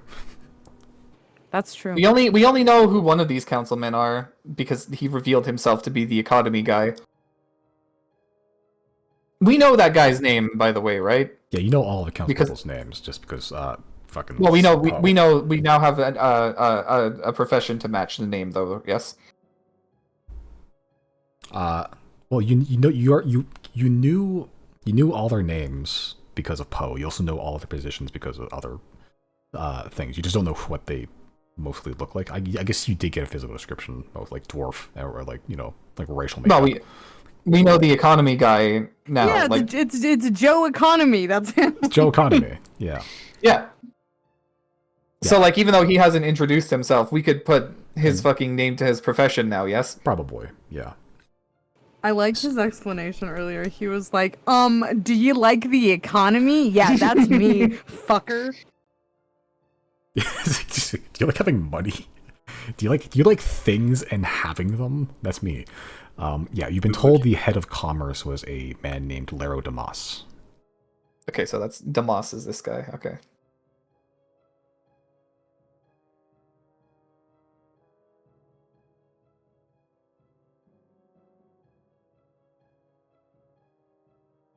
Yeah, where were we? What was the last? Yeah, I don't remember. For some reason, we're throwing sus on Dwarf Guy for being fucking Ten Lord now. I don't fucking know. Oh, yeah. Well, I don't know why did that even happen? Because he's being nice to us? There's a quote from World War Z where like the guy that was one of the it was like okay, forgive me for bringing up Israel, but it was like in his Israeli council member that he said we have like the rule of 10 or something like that, where if all like out of 10 councilmen, 9 of them all agreed on one method of action or whatever the fuck, like one means of like approaching a situation. Out of the 10, one of them by just like default has to choose the opposite of what the rest of them want, so that way they're covered on both ends. If the 9 of them happen to be wrong, the one of them prepared for them to be wrong, if that makes sense. So I'm willing, if Bowen's gonna be like, not gonna be like, but if Riley is like, I don't see the problem with it, I will approach the situation with, I see the problem with it, and I'm sus of everyone we meet now, because we have to be. If Riley doesn't want to, that's understandable. Like, I don't think we should take action without evidence. But it's simply not realistic, is the thing. Like, yeah, he could actually be Tannen Lorig, he could be the Silver Tongue, but I don't fucking think so. But the chances of that are so astronomically low, it's not worth thinking about. but I would like to summon Tan and Lorig. Okay. That's where this started, because he threatened to do that, and I was like, wait. Why did if he you- threaten to do that though? Like, whatever, just do it. I think to vet for us. Maybe, I don't know. We'll see. But Yeah. they didn't even fucking, like, none on the council were like, we need somebody to vet for you. Okay. Chris, do you summon Tan and Lorig? Yes. Okay. I will admit, in my opinion, they're not convinced enough for me to leave here and feel like, yeah, we did it. I'm gonna do that with a 9th level spell. Damn. Okay. Oh. So you had a lock of Tan and Lorig's hair, if I recall. He gave you willingly because insurance. Yeah, it was either that or Zero took it off. Something like that. Either way, it's that lock of Tan and Lorig's hair. You pull it out, begin to cast the spell. The kind Without of blue, warning. Yeah, with the blue orb between the antlers of the crown that the king's wearing grows to like the size of a sun. Like, it looks like a miniature sun as it like expands to basically the width and possibly past the actual like length of these antlers. The entire room is washed in just cerulean blue with light. As you cast the spell and you pluck Tan and Lorig, you instantly find his location, his whereabouts, his essence, as you pluck it from one place, like you're picking up a sim and putting it in another, in the middle of the council room. As you see a man, purple robes, but kind of like somewhat undressed, just kind of casual, hair kind of like untied and everything, kind of loose, wild. As you see a man just like kind of crouched down slightly with a bowl of noodles and some chopsticks, as he just is eating, basically, as he got plucked out. As he looks around, like a mouthful of noodles dangling from his lips, as he makes eye contact with all three of you, makes eye contact with the council. What is the purpose of this? My eyes will narrow on Tannen, but I will play it cool, and I will say, hello, Tannen. You hear a loud slurping as he finishes eating the rest of the noodles he was in mid-chew. Hi, sorry, am I interrupting something here? I will ask the council, are you familiar with who this man is? You see the woman answers immediately. That is Tan Lorig, I believe vice president or the CEO of the Silverwind Trading Company. Excellent. I will cast message to Chris and then Riley briefly. Like, I'll walk up to them, like I'm gonna talk to them, so it buys us like a couple seconds. And I will ask them first in character and under message and be like, hey, are y'all cool with me bringing up the giant laser to the council? Not its whereabouts or anything, but just that, bringing it up to Tannen to let them see that he knows what I'm talking about, to some effect, that like what we say is true. There are people preparing, and that's in reference to Lizra preparing the laser. This situation has spiraled so far out of my control, I may as well just go with the flow. Sure. Two Okay. diametrically opposed responses. Both of them in character and excellent. Then I will turn to Tannen and be like, Tannen, would you like to tell the council what Lizra has been working on with us in regards to the incoming invasion, what we've helped her to rebuild, if you would?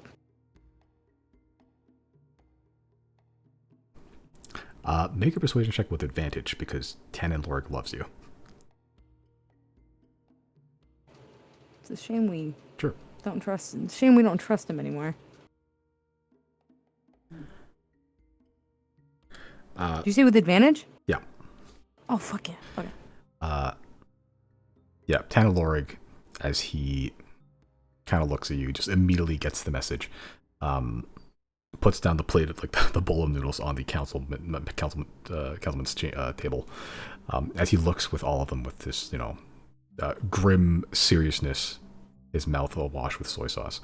Kind of looks at all of them. Yes, actually. There is an aforementioned project called the Thunderhead Project that Ms. Caldy has been funneling some funds in for quite some time. I can attest this, and I'll testify that everything I say is lawfully true. Much of the funds of the Silverwind Trading Company has been piled into this said project. I'm not sure exactly what conversations precluded this particular meeting before I was suddenly and very coolly teleported here. But,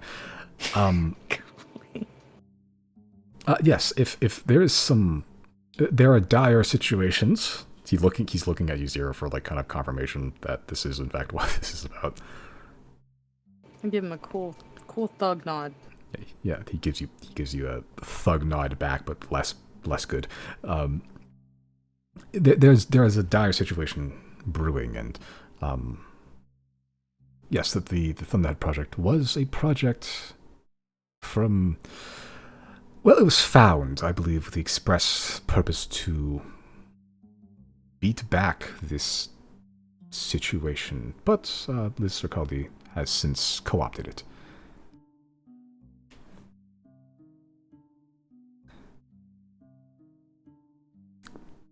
You see the human man, the economy boy, kind of looks at Tannen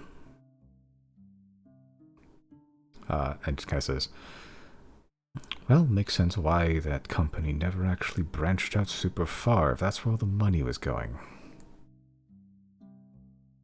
That was going to... where was it, Tannen? Tannen looks towards you all for permission to say where the laser's located. I'm gonna give him a little shake my head no. He turns towards... It's a little respectful, like, no. He turns towards the councilman. I'm afraid I can't quite disclose that right now. The councilman kind of turns towards you, Zero. Kind of raises his eyebrows a little bit, but otherwise turns back towards the king. Your Majesty, again, same argument I had before, but maybe some preparation, just in case. After all, end of the world, bad for business.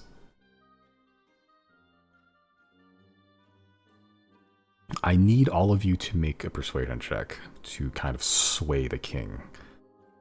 The DC has been pretty lowered since, as 2 of them are on board, and with the Tan and Lorg is also lowered somewhat. And the king is pretty... Dude, can I roll good for once in my fucking life? Damn, Jesus. We are all roll mid. Can I use my inspiration? You have inspiration? Okay. Sure, if you'd like to. I haven't used it yet. Yeah, so you can re-roll if you'd like to.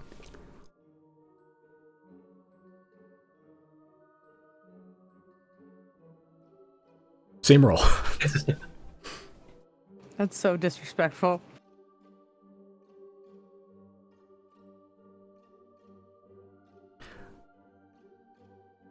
You see the king kind of...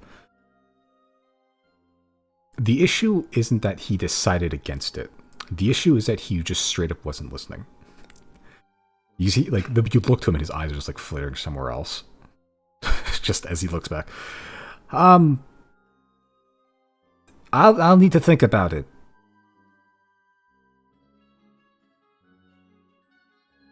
The entire room's kind of silent for like a little bit, as the dwarf is kind of like head in hands on the just on the table. You see the woman beside him kind of whisper something to his ear as he kind of pipes back up. Council dismissed.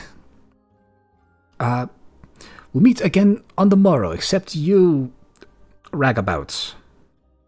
Why? He kind of looks towards the woman as the woman leans back, whispers something. As they kind of part, he goes back.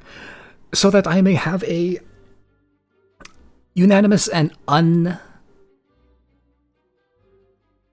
what is the word? As the woman leans in. And as they part again. Unbiased opinion and decision. I will think about it. According to the voice in your ear. Unbiased. Right. And I'm going to just stare daggers at that bitch. The woman kind of says, once again, the tiefling makes a political statement instead of arguing what the original point was.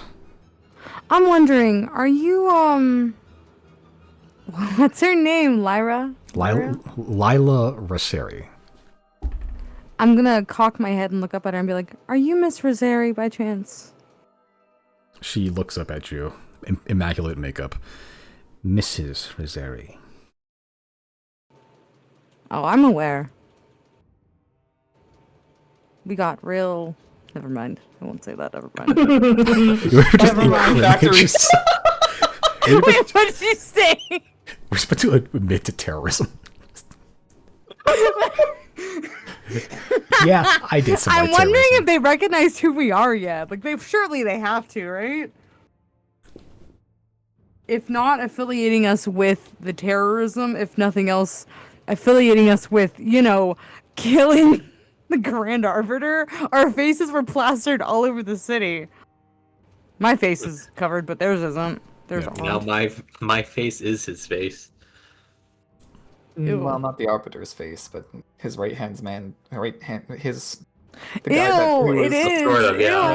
Ew! Don't say it like that. My face is his face. What a terrifying sentence.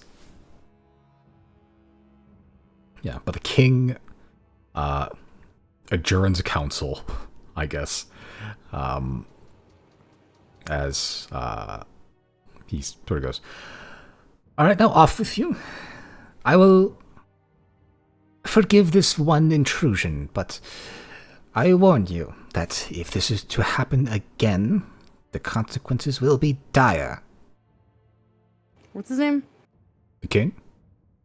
Yeah, the first name. Burhar Cito. Could we come back with more evidence? The woman, he looks like he's about to say something, like, yeah, sure, but the woman kind of interrupts him. With the proper appointment. I have a question. Yes. Kind of low on time for that.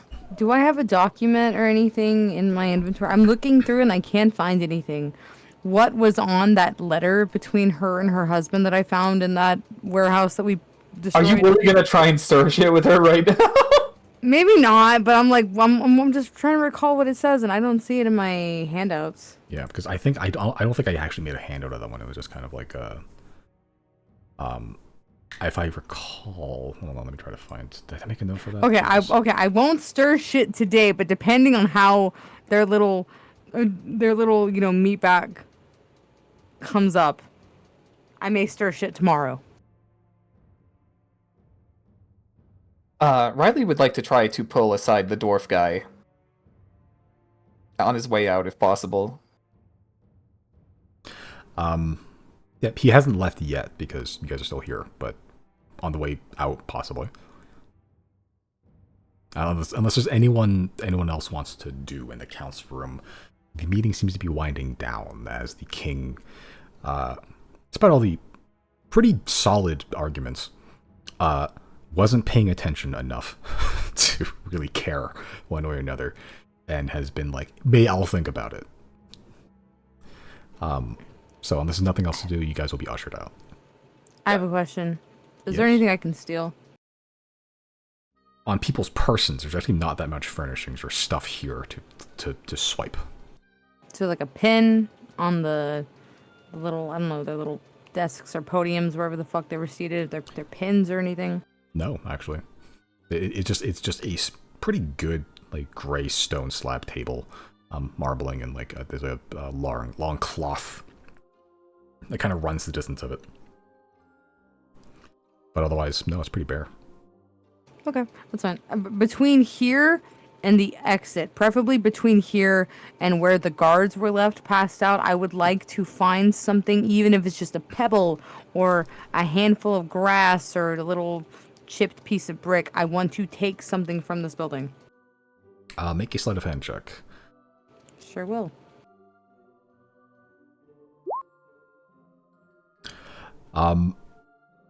Yeah. What would you like to find? I mean, I'll take something as simple as a pebble.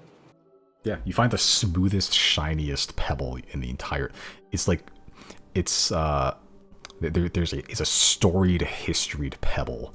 The pebble that was like lost between the mortar and of the bricks, but when this castle was built, you just pluck that, and it's yours. That is right at the foot of the council room, kind of in the winding hallways between council room and the checkpoint.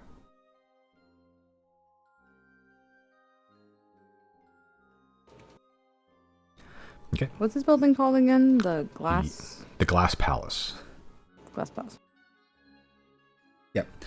As the meeting adjourns, even if you wanted to stay here, everyone's leaving already.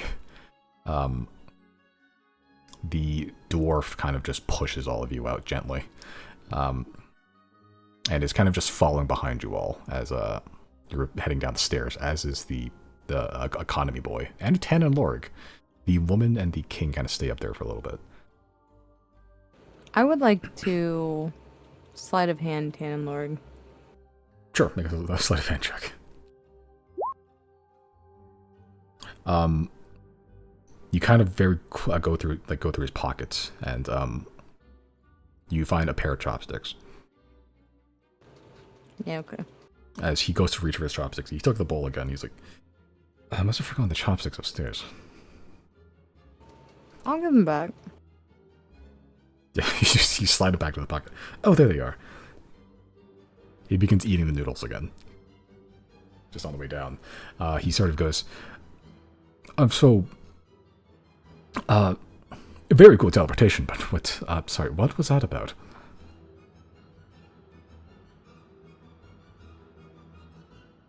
Yeah, what was that about?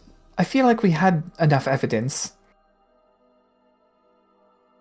I think we need every bit that we can get, considering she's directly in his ear, arguing why we're not trustworthy. Alright, I'll turn to Dwarf Guy since he's behind us. Not to pry into council secrets or anything, but is this usually how that goes? He kind of just sighs heavily. You can smell his breath smells somewhere between like rum and like the dust on the floor. A little strange. But he kind of sighs heavily. Yes, it's a very combative decision-making process. Out of character, what is the, like, what's the word I'm looking for here? What is the relationship that Rias has with Altus? Good. As far as you're aware, you can make a history check if you want some more info. Okay. There's the historical precedent why they're cooperating, but like generally right now, the relationship, as far as you're aware, of when you've heard and everything, what Alina's feeding you into your brain slightly, the relationship between Altus and Rias is pretty good. They're trade partners. Historically, they've been allies since the Crucible War, if I recall. And part of that agreement, and like I guess sign of gesture, was the steam line itself, like a direct, fast way to transport goods and people between the two capitals. That was kind of like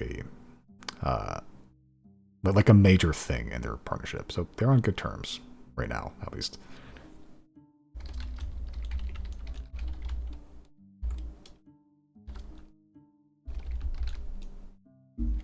Okay.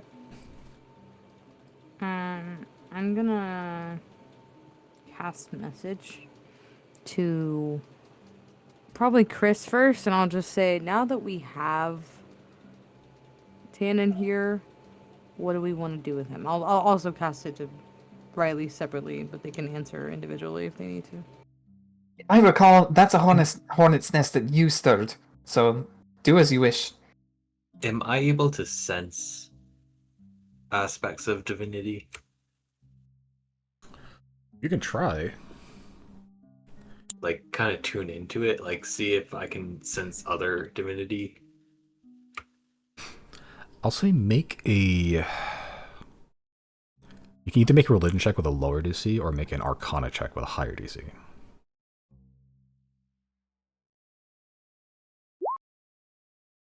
Okay. Yeah, not enough. It's... You're kind of trying to reach out. You get the sense that, like, what you're doing with your newfound divinity, there's something to that, weirdly. But you're not quite... This is something you just discovered. You're not quite tuned into that sense, this new sense of godhood, to be able to just reach out and ping other divinity or sources of divinity. Yeah, around you, no clue.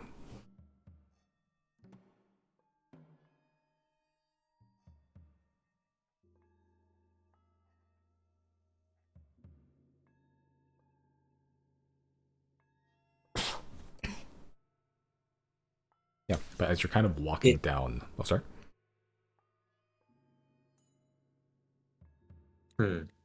If we do, are we exiting the palace now?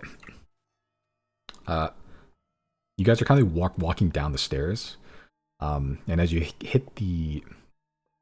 by the time you get to the bottom of the stairs, Zero steals something from the walls and also loots Tana Lorig. At some point, the economy guy goes, "Well, nice talking to you and your strange method of entrance, but I'll be honest, you scared me today. And that doesn't happen often. So I don't believe everything you're saying, but I will keep an eye out. I would like to pickpocket the economy guy. Make a sleight of hand check.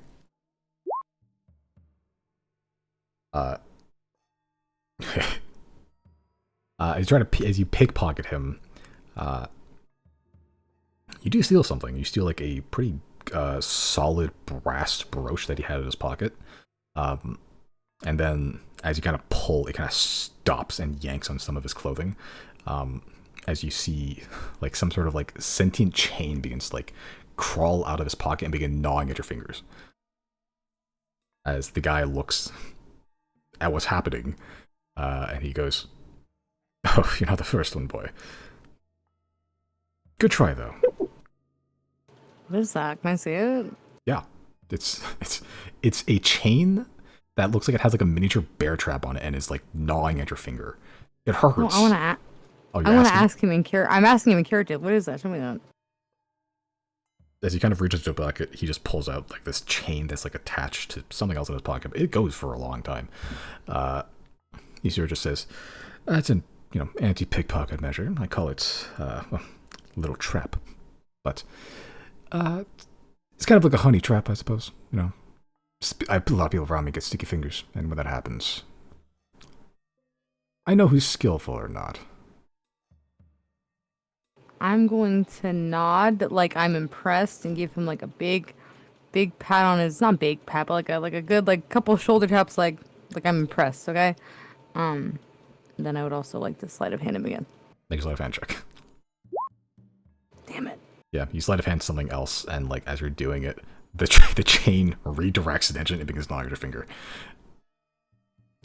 He sort of goes, "Oh wow, 2 in 1 night." I'll admit, you're good, but not that good. I'm gonna turn to Riley and be like, rich people are fucking annoying. I like this guy. He's entertaining. At least someone does. But I like to frequent the entertainment fields. There's a lot of money into that little corner of over there. And elsewhere, of course, but yeah. What? Did he ever give us his name directly? Nope. No, but you can infer. I'm gonna squint at him and get real close in his face and be like, "What is your name?" Lero de Mars, head of commerce. Were we warned about this one at all? Anything in particular? I don't recall. I don't think so. Okay. No. Can I make a history check to see if I know anything about him from like the shadier parts of commerce? Make a history check. Lord! Not really. You never really heard of this guy until recently, so don't know Why much is about him. the universe protecting this man? Okay, fine. Look, I'm not gonna pretend we're friends because we're not, but I can verify the reports from Tetscat. I make a lot of deals in Tetscat, and there was something down there that was bad a year ago, and then something took care of it, and your story lines up. And Yours truly, we took care of it. Possibly again, but the corpses match the description. So, again, I'm not going to pretend that everything you said was true,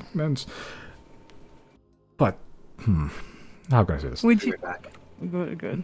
I will okay. just, I'm not going to say it's untrue either, so, I'm not your ally, but I'm not your enemy. Would you say this man's a pretty boy?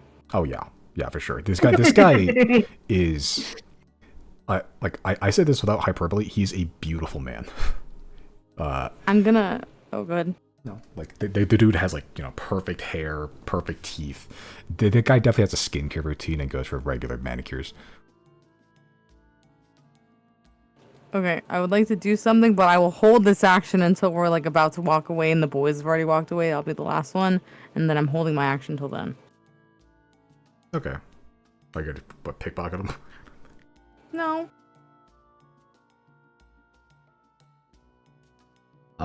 At some point, as you're kind of all walking down, the dwarf kind of walks ahead and kind of stops the group a little bit. Like walking and kind of blocking the way downstairs as he kind of looks to just a hallway offshoot with a bunch of rooms. It's maybe good to discuss more. Yeah, Okay. I'm down. As he just wordlessly begins to walk down that hallway, Demas kind of talks, speaks up. Do you need me? Well, if you would like to be present for this, it would probably help our case a bit. Well, I Yes. wasn't asking you, but as the dwarf kind of turns, as he just makes direct eye contact with the man. Do you care if you live or die? And he's going to make a persuasion check on this man. What'd I get? That's not great.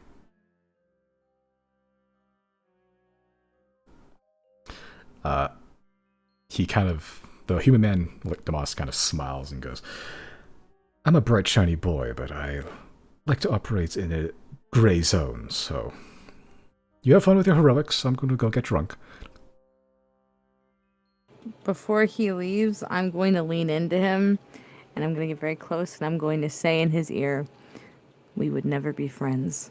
My friends are all much, much cooler and hotter than you. And then I'd like to sleight of hand again. Make a sleight of hand check. Fuck off! What would you like to take from him? What does he have? A lot of stuff. So much stuff, to be honest. What would you like to take? Yes. Yes, you can take one or two things. Well, give me. Tell me what I got. Tell me what I got to work with. Also, just give me a general description of what you're looking for. You looking for weapons? Are you looking for jewels, information? What's going on? I'm looking for information and potentially magic items he got on him. Okay.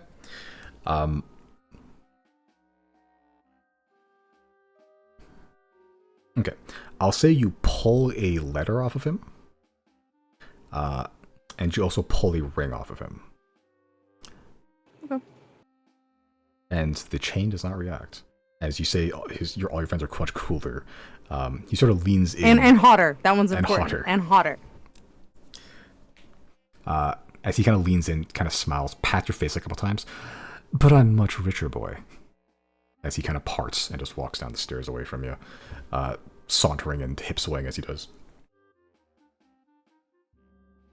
I'm gonna turn to Riley and hold up the ring I got from him and just give Riley that like double eyebrow raise, like the yeah.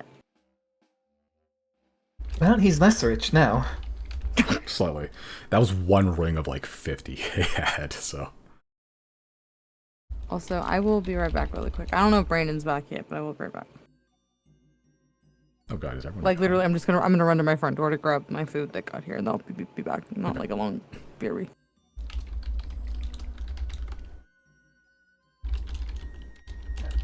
Okay. As the dwarf just kind of watches that exchange but doesn't hear anything about it. Chris, reserve it to rejoin the group as you all walk down the hallway a little bit. You kind of just enter a room that looks like a smaller kind of meeting area for like lesser business. Just, wood tables, pretty nicely lit with candles and chandelier and everything. There's a wine cabinet with goblets and everything. Nice place. Tannen is also here. Hi. Zero stole some stuff from Laird Moss, and you guys are being led by the dwarf to another meeting room. Yep. Yeah, as the dwarf kind of sits down at one of the chairs, kind of just gestures to, all of the seats that are still here. Tannen is still here for some reason, as he doesn't really have anything else to do right now. Yeah, as Tannen just finishes the rest of his food on this meeting table, but then after that he kind of sets the bowl aside. It is in business mode. As the dwarf kind of speaks up. I'll talk to the king in the morning to try to get the harpy out of his ear. Yeah, I don't really know what purpose she's serving by attempting to disprove these things. She's a snake of a woman. She doesn't like to, how to say this? To lose things. Lose favor. To, lose control.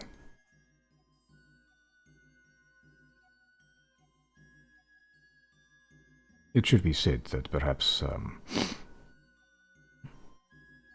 well, I believe you. I know everything you say to be true. It is worth asking how you know it to be true. Sorry, I'm back. Yeah, you got brought to the meeting room with the dwarf. Ten's still there, and he just finished noodles, which is very important. Yeah, and the dwarf's speaking. Being asked how he knows all this stuff, he kind of just puts the helmet onto the table and just kind of leans back. A dense dwarf. You can see the wood of the chair just bends as he leans back against it.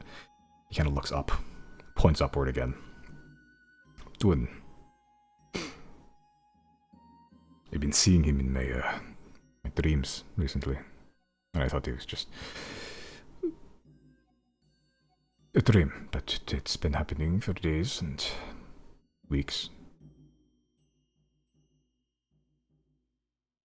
And he has told me about a meeting and has described you, all of you. These dreams, they get one part of a tale, and it is difficult to ignore such a thing, especially as a dwarf. So, I took it seriously. I've been trying to get the council onto one page. Jocelyn seems to be receptive, but the rest, no. Maybe the brainy one that's out of town, but it wasn't until today that the boss seems to be turning a page. But as Dune asked, I have been preparing. Subtly, the council will not approve large action without a majority vote. And of course, the king counts for 2. So until then, it is minor repairs, better arms. I will say that anything helps. Hey, And we likewise have not been sitting idly by waiting for the event to transpire. We've been prepping all over the place.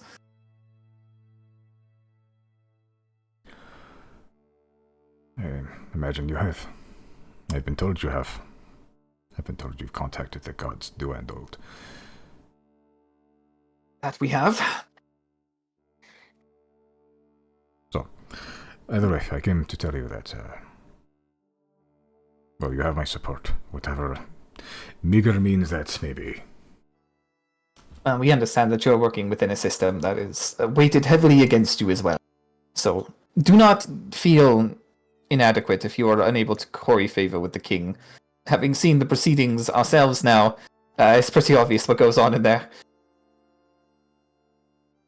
The king is a puppet at best.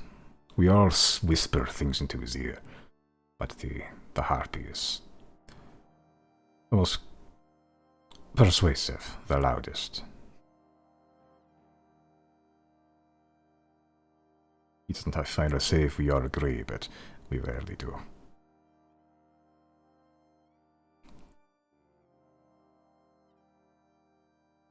I guess Tannen, in a way, is kind of like a harpy in the Silverwind Company. What? You know, whispering stuff to Liz Rigaldi.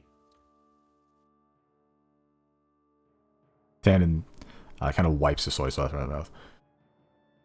I don't know if I whisper things. I mean, I do my job. I kind of relay and get some information, but I don't think she really listens to me all that often, to be honest.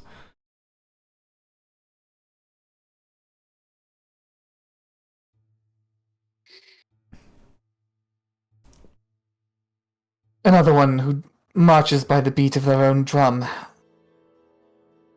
Well, I could say very much the same about us as well. The only difference, of course, is that... Well, I'm remiss to sign on to your assessment of us as heroes. I don't think we've saved much of anything yet, but perhaps a bit more proactive. You are trying. That is better than most people have been doing. Especially not this fucking council. Is there any evidence that you need that would be helpful?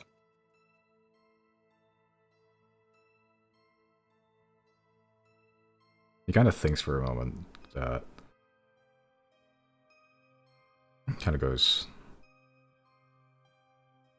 Not I, but...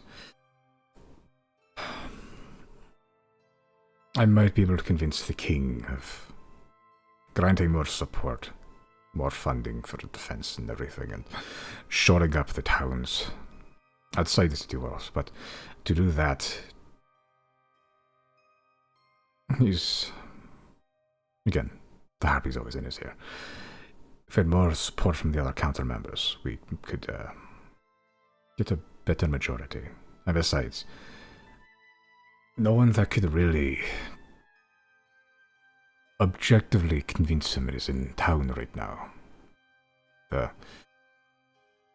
halfling's somewhere out, and the elf is studying something somewhere. The two information getters, the only ones with actual logic behind those eyes. When did they leave? A few days ago. About the same time, actually. So what I'm hearing is that we should simply appeal to their sensibilities. What, the two? Yeah. And at that point, it'll be a deadlock, yes? Well, I am interested to pursue that, yeah. well. And how would the king fare in I guess a meeting with world leaders? Poorly. Trust me, the boy in the throne is hardly a leader. He is a puppet which we all reach our hand into sometimes. You saw it yourself.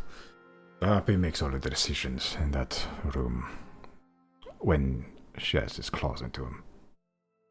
John Hat would run circles around him, that's much is certain. Aye, as with any other leader worth their salt. He's a figurehead, the singing lady on the bow of a ship.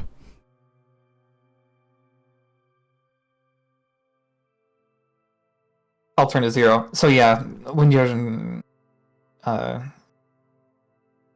going all crusader against the monarchy, just know they don't care.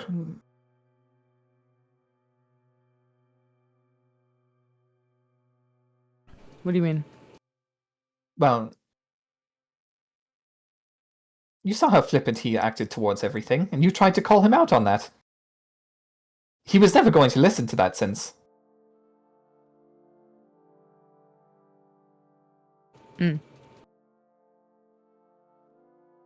How do we find these two members that were not present?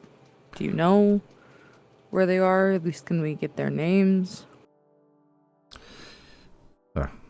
I don't know, personally. One of them you're not going to find unless he wants you to find him. That one would be... That one would be the Vazriel Attar, the head of secrets, spy master. Interesting. The other one is an elf from Haura who has been naturalized in the city. Fell in way, out of knowledge. Very convenient that they left relatively recently after we arrived. Zero, we're always arriving. We've been in and out of the city like 6 times in the past year. Yeah, but we've been here for a few days. Like, we've kind of set up shop and stayed here consistently. Not been secretive either, been spotted around, I'm sure. I just find it interesting. Whoever this man of secrets is surely knows who we are. Tannen, can you stay with us for a few days?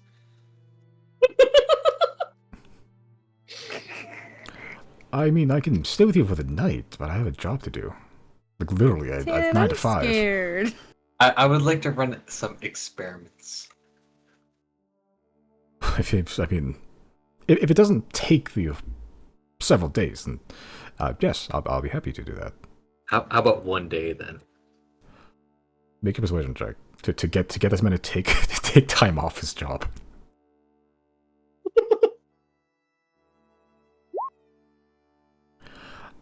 I mean, I can stay with you for the night. I do have some meetings to attend to in the daytime. Which I'm going to need a lot of coffee for if we're going to be up all night. But anything with you is an honor. So, I'm not going to complain.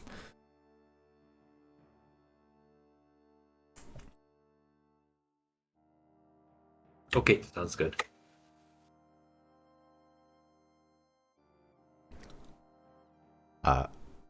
Yeah, but the dwarf man kind of just flexes a little bit as he gets up. But anyway, that is all I wanted to say. So,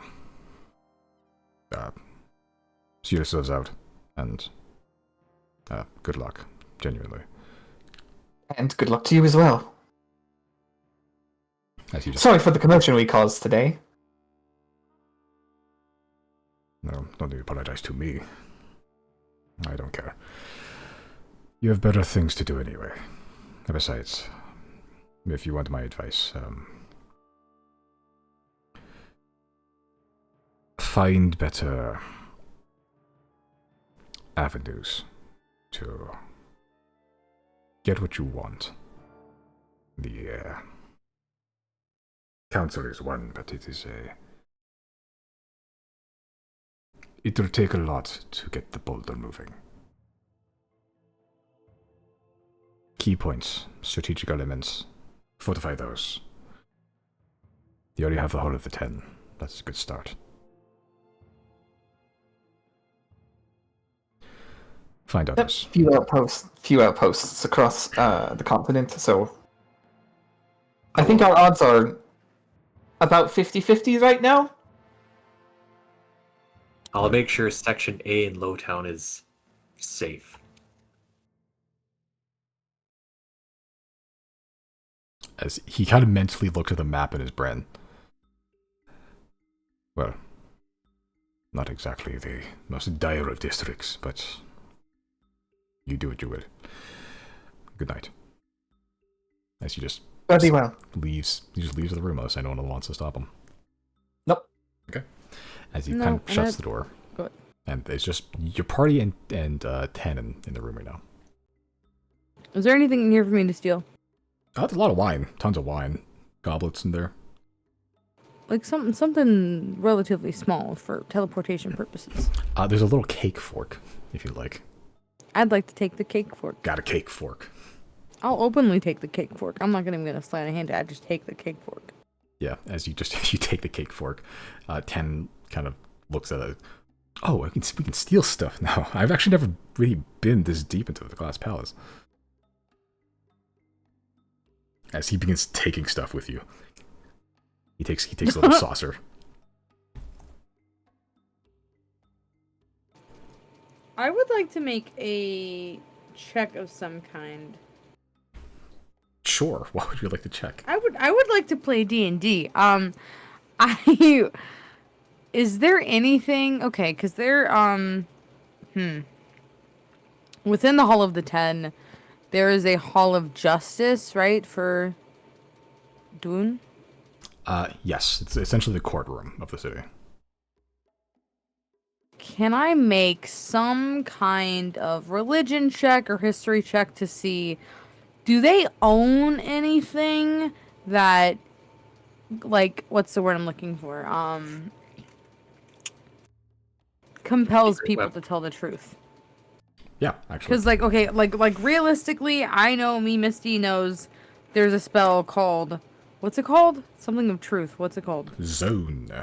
Zone of Truth. Yeah, Zone of Truth. But Zero wants to inquire within their memory if they know of the Hall of 10 containing or having anything like that. Yeah, you actually saw this in work, actually. Don't need to roll because you physically saw it. You watched a trial of a woman who killed her husband a long time ago, like, above the table. Like, session 13 of this whole campaign. Like, when you first got to Abethus, and it was, like the whole Merrick was possessed thing. Like, that, Yeah, this was before that. There is a pedestal in the Hall of Judgment, the courtroom, the Dune's little thing. That functionally is a zone of truth, like at will, functionally. So, like, whoever's up there and is being interrogated by the judge and whoever else is physically cannot lie. The gavel can also do that, but I gave that to either Narset leader or Cowbay leader. Yeah, or I thought you obliterated it to enchant something, but I could be wrong. The gavel, the one you stole from Tedscat? I thought you destroyed that. Yeah, No, he definitely gave it away somewhere. yeah, I gave it away. What's the thing you destroyed? Oh, I'm thinking of, you found a really cool item This is the Valkyrie. during the dragon hall, and you broke it the same day. It was like a horde or something like that, like a thundering horde. Yeah. Oh yeah. I was I really cool, also sorry. gave that thing to Azazon. The Firestone thing. Yeah. It's called the Aspect of Fire. Yeah. I have a question. Yes. Our understanding of what the silver tongue is that, perhaps theoretically, if I were to put Tannen in a zone of truth, this being is so good at what they do that Tannen would not technically be lying because Tannen thinks he's telling the truth. Is that right? As far as you're aware of what you've gleaned from that book and what Alinda's told you, yes, that does seem to be how it worked. Like the person has convinced themselves that they're not themselves. Okay, so whatever persona he's under, even if we tried to put him in like a zone of truth type of thing, that still would not be enough because he is not in that moment. He's not the Silver Tongue. He's just Tannen. Seemingly, as far if you're understanding that correctly, then yes. Also, I'd say we could go to each Hall of the 10 I'm open to and that. see what sort of things we can glean on and learn a little bit more about Tannen. I'm curious if I wish I had the spell. I don't.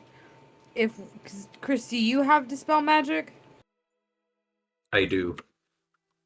I'm curious if we use dispel magic on Tannen, if that would do anything to Tannen, if that makes sense, like restore him to his default state. Or jamming jam or something like that. Jamming jam. Oh my god, I forgot about jamming jam. And okay, homeboy, he's in Thane right now, right? We dropped him off with the scientists. Yeah. You stole him from his house, and now he's being watched by the SWAT team. He's not being watched. He's hanging out. Maybe something he does can help. I want to.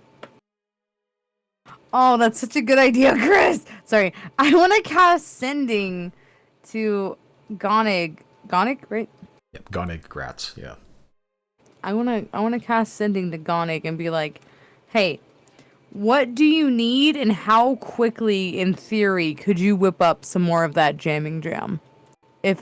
Well, to be fair, okay, well, he gave us a sample of the version he made. The original we found he did not make, but he did make some at some point, right? A tiny bit. Yeah, in the last year, he did figure out how to artificially synthesize some more. Though it wasn't huge quantities. That's fine. We don't need a lot.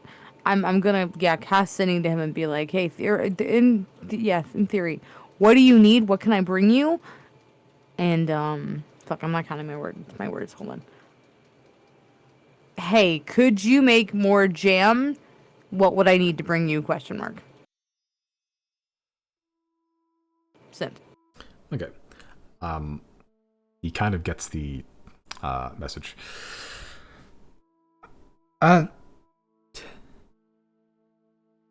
Might go over word limit. Well, and he begins to list out like a. He tries to be like succinct, so it's very much like some abbreviations of stuff. Make an intelligence check to see if you can parse what he's trying to say. Pretty smart. They're pretty smart.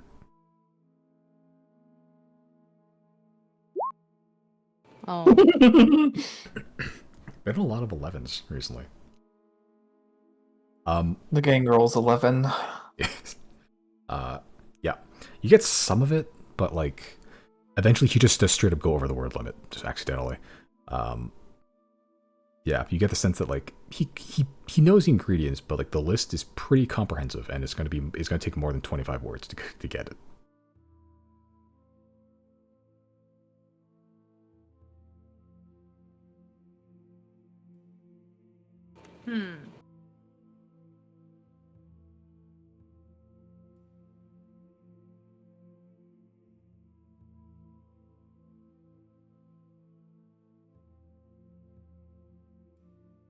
On one hand, this isn't like at the top of my list of things I need to get done, but I am very curious about finding out the nature of the Silver Tongue. Not the nature, the what's the word I'm looking for? The motive. Because beyond, maybe him just also not wanting the invaders to win, I'm very concerned why he's invested in this person that has such a close tie to the laser cannon. And I'd like to know the truth beyond that, but I don't know what we can do beyond, like jamming jam or a zone of truth. I don't think zone of truth will work, because if we gave him jamming jam and then we stepped him into the zone of truth would not work on him because he has jamming jam. Yeah, not a today problem, but I think in the near future I'll probably go to Thane and talk to Gonic directly and let him give me a list of supplies and go get them for him. But I'm fine with going to the Hall of 10 for now, unless there's anything else we think we need to do. Why are we even going to the Hall of 10 again? Well, I wanted to go for the Zone of Truth. That's why I brought it up. But Chris started bringing up other stuff. Experiments. Yeah, what experiments did you need to get done? Like, where does it matter where we are for you to do that? We could try the Hall of the Ten first. Is it across the city? It's not too far. That's somewhat. It'll take you about 45 minutes or so. Yeah. Okay. As you all begin to filter out of the glass palace, passing by the guards that you were tripping balls, that are tripping balls. Yep, they're still not moving, actually. But just walking past them and just hoping they're going to be okay. You go to the Hall of 10. The Great Hall of the 10. And, Can I do something as we're passing the guards? Sorry, before we go on to the Hall of 10. What you doing? I'm assuming they're all somewhat coherent. Not coherent. What's like lucid to some degree. Like eyes open, right? They're not like passed out. Make a medicine check. Okay. I think I turned one into a troll, right? Oh yeah, A goblin. A goblin. Bowen's little a goblin. Yeah, a goblin. I'm gonna pat one on the head. Sure, he's warm. That's crazy. He does in fact have blood pumping through his scalp, so that's a good sign. Yeah, make a medicine check. You just quickly going over some of these guards. Some of them are kind of lucid. Their eyes are flitting about. Some of them aren't, and they're just still. A little disconcerting, actually. Can Riley see what's wrong with them? Make a medicine check. Yeah. They're warm. Can I see if the toxin That's is something. working? Make a medicine check.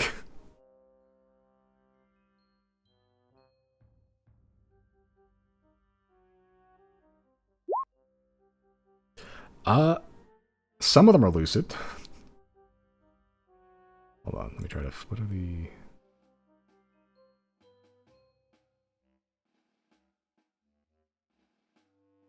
Okay. At some point, I'm not sure how this happened, but the toxins are still working on some of them. Some of them, you can tell that like the muscles aren't like as firm, and like the toxin has worn off, but they're still down.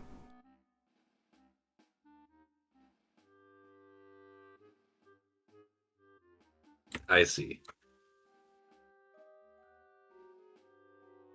Good stuff. Good stuff.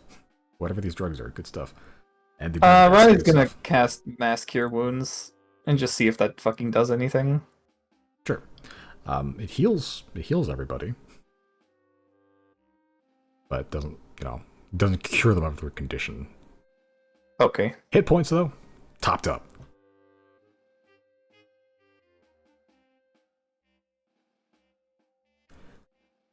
Yeah, they're just kind of sitting there. Some of their eyes are moving, some of them aren't. They're just laying there drooling.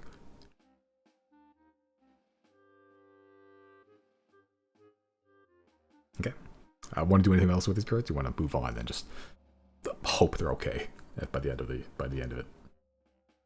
I will whisper to them as we're walking by and just be like, On the bright side, if you make it out of this, you get to brag to your friends that you survived some super exclusive Narset drugs. That's pretty cool. The consolation prize. Yeah. Okay. Narset drugs and Monthoth, Ikelnumen poison. Well, And that's pretty cool, and the bitches are gonna love that. way to out the fucking black market poison dealers illicit business. The guy runs a legitimate inn.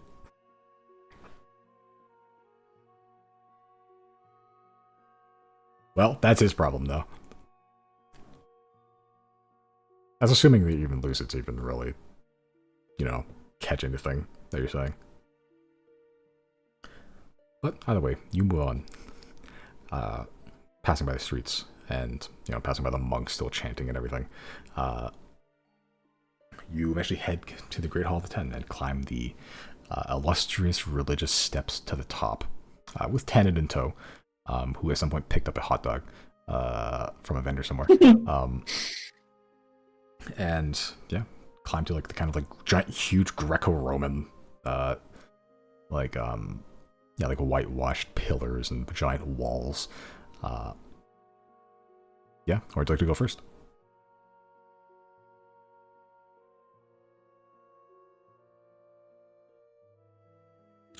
I know where I'd like to go, but Chris, did you have any first plans? Which hall did you want to go in first? Or what do you want to go in? Hall of Justice. Justice. Okay, we'll go to that one last then. Did you say last? Yeah. That is crazy. Chris is like, suddenly I have business in all other 9 halls. Crazy. Okay, Chris, where are we heading to first? Let's go to the Hall of Knowledge. Alright.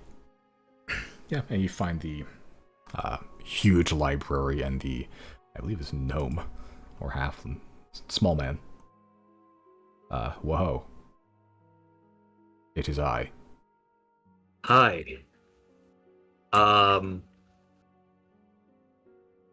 I would like any information you have on this man. And I point to Tannen.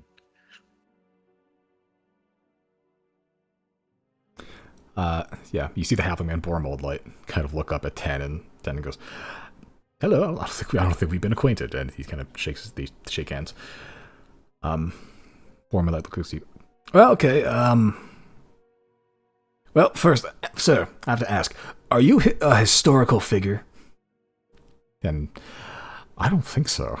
I mean, maybe when the end of the world shows up and I enter some hero hijinks, but until then, I don't know if I've ever made my way into any textbooks or anything. As Borum looks up to you, Chris. Oh, sorry, can't help you. Is there any way to learn more about someone without asking them? Because maybe, sometimes we don't remember things properly. I mean... You know what I mean? Are you talking about interrogation? I mean, Not like, interrogate. It's like, like the zone of truth for that kind of thing, which, you can look at the Hall of Judgment for that. Detect thoughts? Yeah, I mean, there's no hiding from guy probing into your cerebellum. I mean, and he said he's not a historical figure, but, you can try. Legend lore. Legend lore is actually kind of a good way. That's mostly for objects, though. I actually don't know if it works on people. But that's a good way to get information, extract it from history itself. But that only works if they're kind of semi-important. If they're just, like Tim Farmer, not gonna work. Is there a way to repair memories or reclaim memories in some aspect if you've lost them? See a good doctor. That sounds like classic amnesia to me. But if there is, I mean, that seems like more like a medical field thing. or like a clerical like healing, yeah, like healing a wound, I guess. It's not a whole lot of, well, to my knowledge, methods to just kind of mess with the mind like that. And there's ways to get information out. There's ways to overwrite some personality quirks, like make them more aggressive. You know, kind of like charms and such. But well, it's a very specific thing you're asking. That I don't know if you can. You're welcome to search around, but me personally, I'm not sure.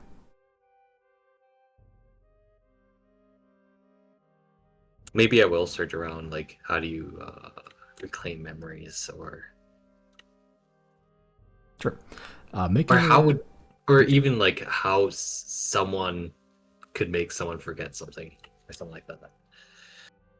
make an investigation check.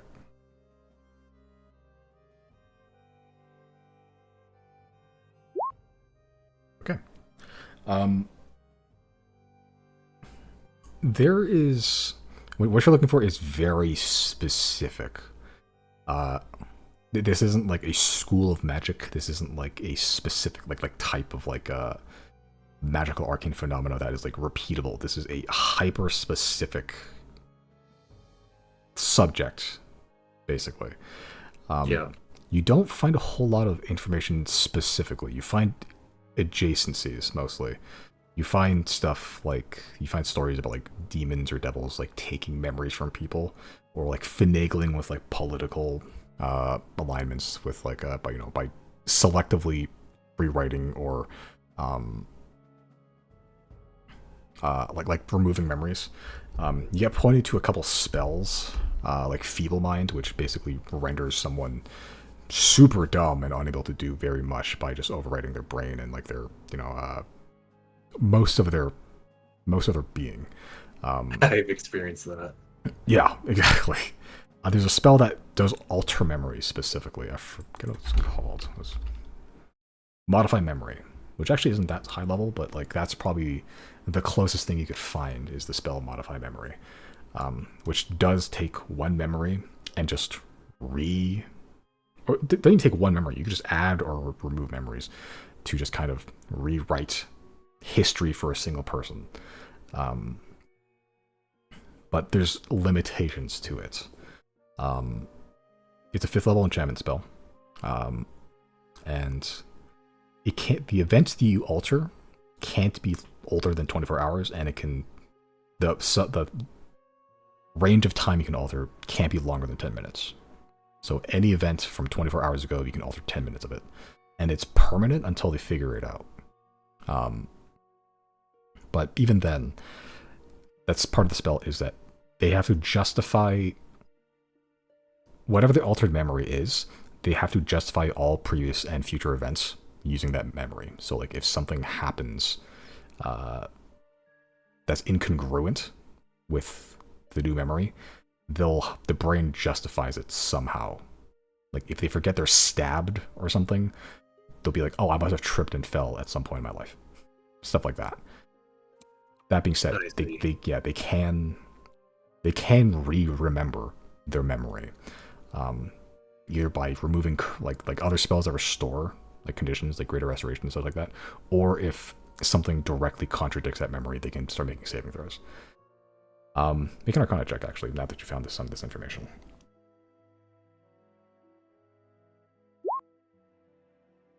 Yeah, hard to tell. You get the sense that there's something to the Modify Memory spell specifically. Like you're reading it and you're not making the connection yourself, but there's something about Modify Memory, that spell specifically, that does kind of, it has some adjacencies, but it's not a perfect fit. Yeah.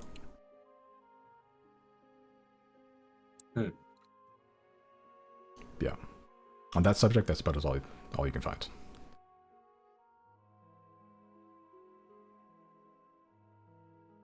Interesting.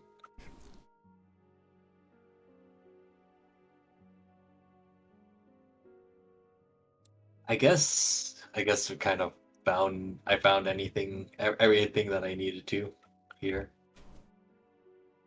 Okay.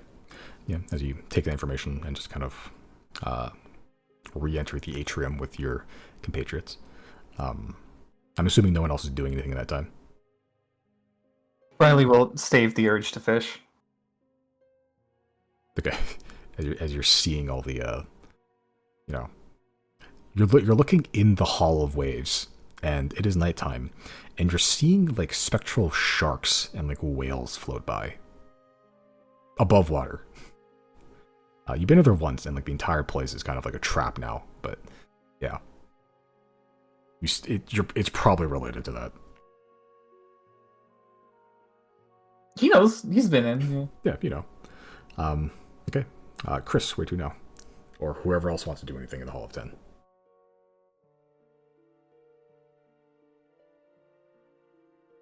Oh, well, I mean, yeah, if Chris had other stuff he was doing, I can wait till the end if I need to.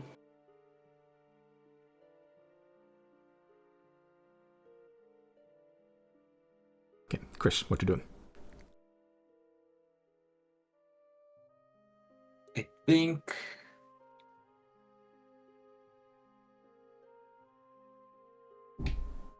just trying to think.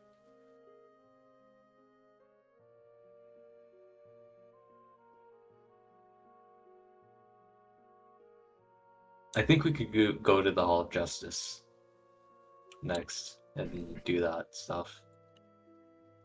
Okay, to the Hall of Judgment. Yeah, as you all begin to filter your way either close or into the Hall of Judgment, you see the large courthouse stones, very drably decorated, and the pedestal shaped in the and the symbol of an eye kind of raised. I forget what it's called, a dais, I suppose. And the kind of three-tiered like seats for the various figures of judgment, the judge and the seer and the keeper and everything. There you see, I don't know if you ever met this guy actually. The new high priest of Dune. I've met him? I think you have, maybe once. Kind of up on the top seat in like very square ornamental armor. Exactly the same kind that Rethar used to wear. Human man. Very clean shaven. Except for a curly brown mustache. A little, pudgy around the waist. But wearing this very brick-like ornamental armor, and he's just kind of writing something in a quill as he kind of looks up. Yes, welcome to the Hall of Judgment. If you need some assistance, troubledoers.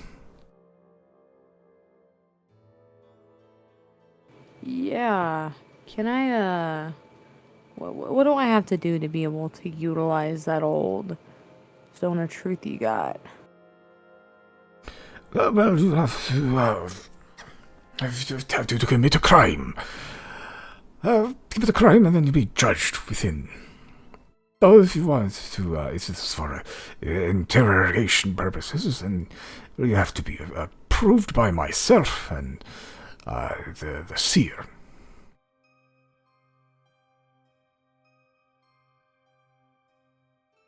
How do I do that? Oh, well, you have to ask for permission, or you have to approach me for it. High Priest Holinar, and you'll have to, and from there you'll have to seek the expertise of the seer. Oh, if I agree, then I can use my authority to command such a thing. What if I told you we're like really close homies with Boone? Like we know him very, very well.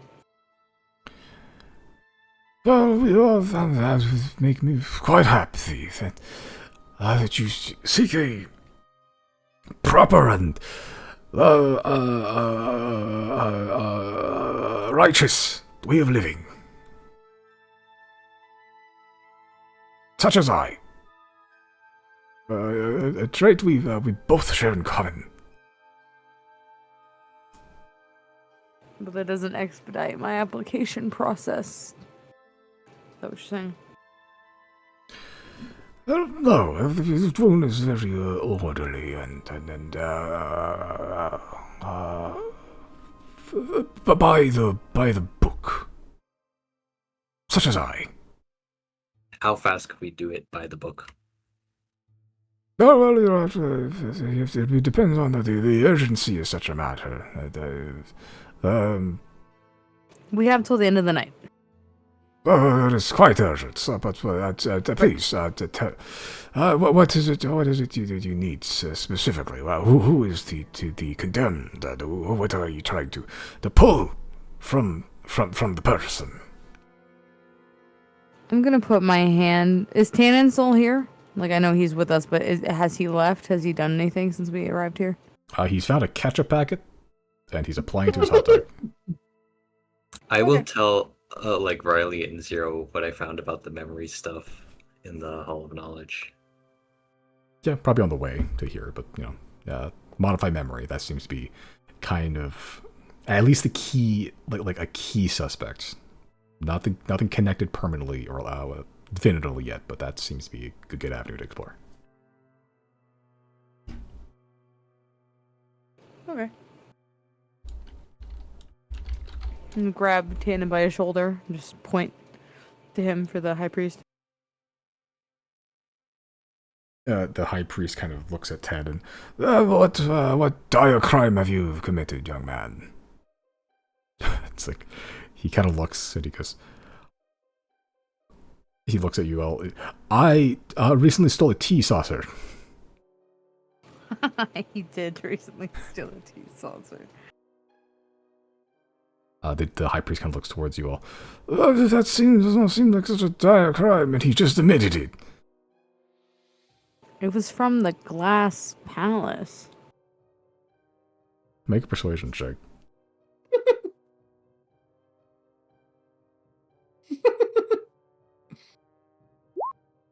Oh! You see, he kind of looks at Ted and...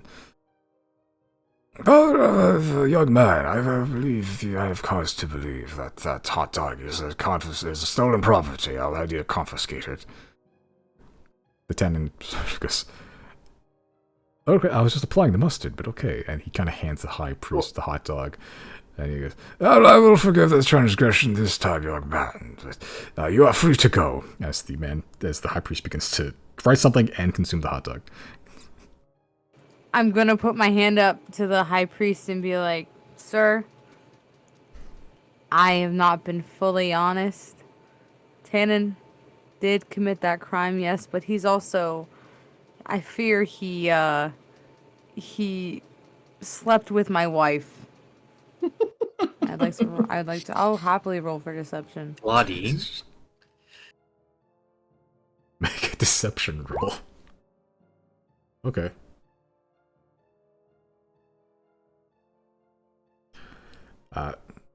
See, as the high priest looks up and he goes, so this hot dog is not the only one you are sharing. Okay. You're an idiot. You're stupid. Very well, fine.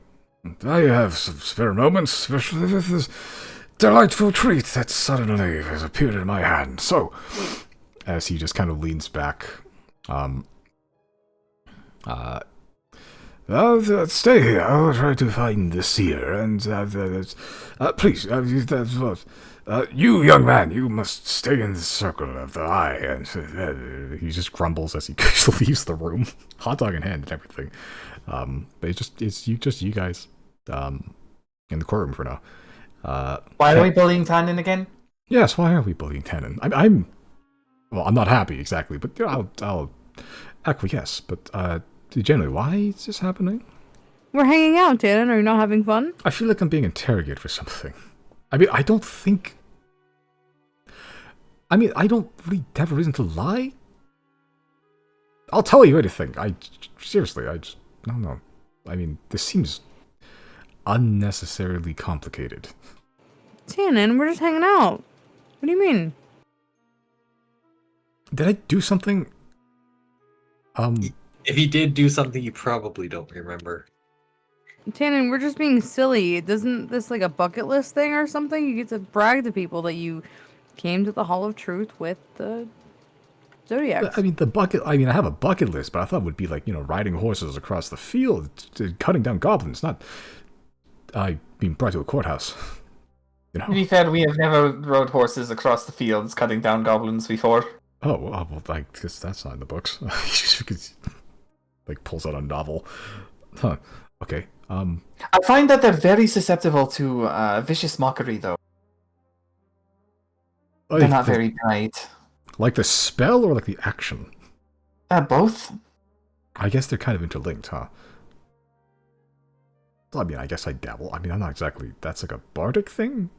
You studied in college to learn that, right? I never went to college. Oh, I'm sorry. I've heard of this thing called. I'm sorry. But I just kind of make music on my own, man. Oh, that's actually more wonderful. The inspiration for the arts, just raw, unfiltered. Pretty much. It's probably why I don't get a lot of reputation about it, though. Well, have you been out performing? Sometimes. I'll hit up a tavern now and then. Yes, well, maybe that's the issue, actually.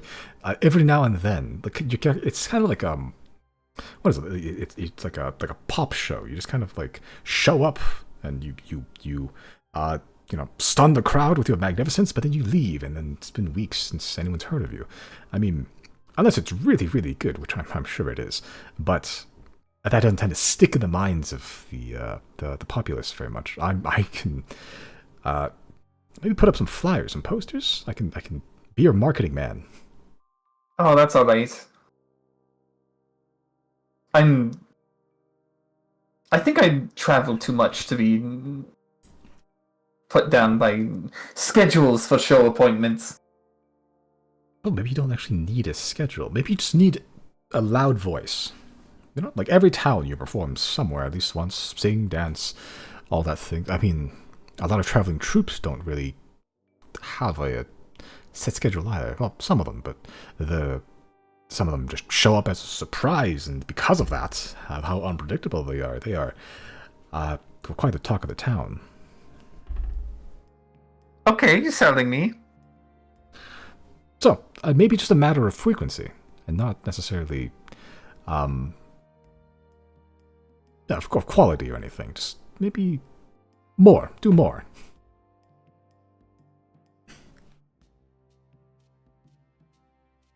Eventually, You know what? I think the world will need a pick-me-up once the invasion is done and over with anyway. Precisely. I mean, I've been told that I studied, I suppose, somewhat, kind of, history. After great strife, great dire times and everything, the arts and the music and paintings and such, all these performances and everything are the most potent than if it was a time of peace. The spirit of the people, I suppose, needs to be safeguarded. I like that attitude. That's not bad. As do I. I like to think there's good in all people somewhere. But yes, I will quietly wait interrogation. As he just kneels in the middle of the eye, like he's about to be executed, as the high priest walks in with a half-elven woman, kind of long orangey brown hair, very pale skin, and light hazel eyes. Just kind of it looks like she was at home at some point, but she's dressed somewhat ornamentally, if quickly, in this very light blue robe. And she kind of eyes all of you, takes up one of the seats. The high priest ascends to his seat of authority. Right, okay, so, young man, what is your name? A test question. As the seer her eyes kind of flash a little bit as she kind of mutters something under her breath, and then she can close her eyes and focus. You can see the dais in the shape of the eye on that Tannen is on begins to kind of pulse slowly with a kind of gray-white glow. The magic seems to have, been activated. Tannen looks to you all. Just makes eye contact with all of you as he says this. My name is Tannen Lorik. I'm the vice CEO, vice president, the second in command of the Silverwind Trading Company.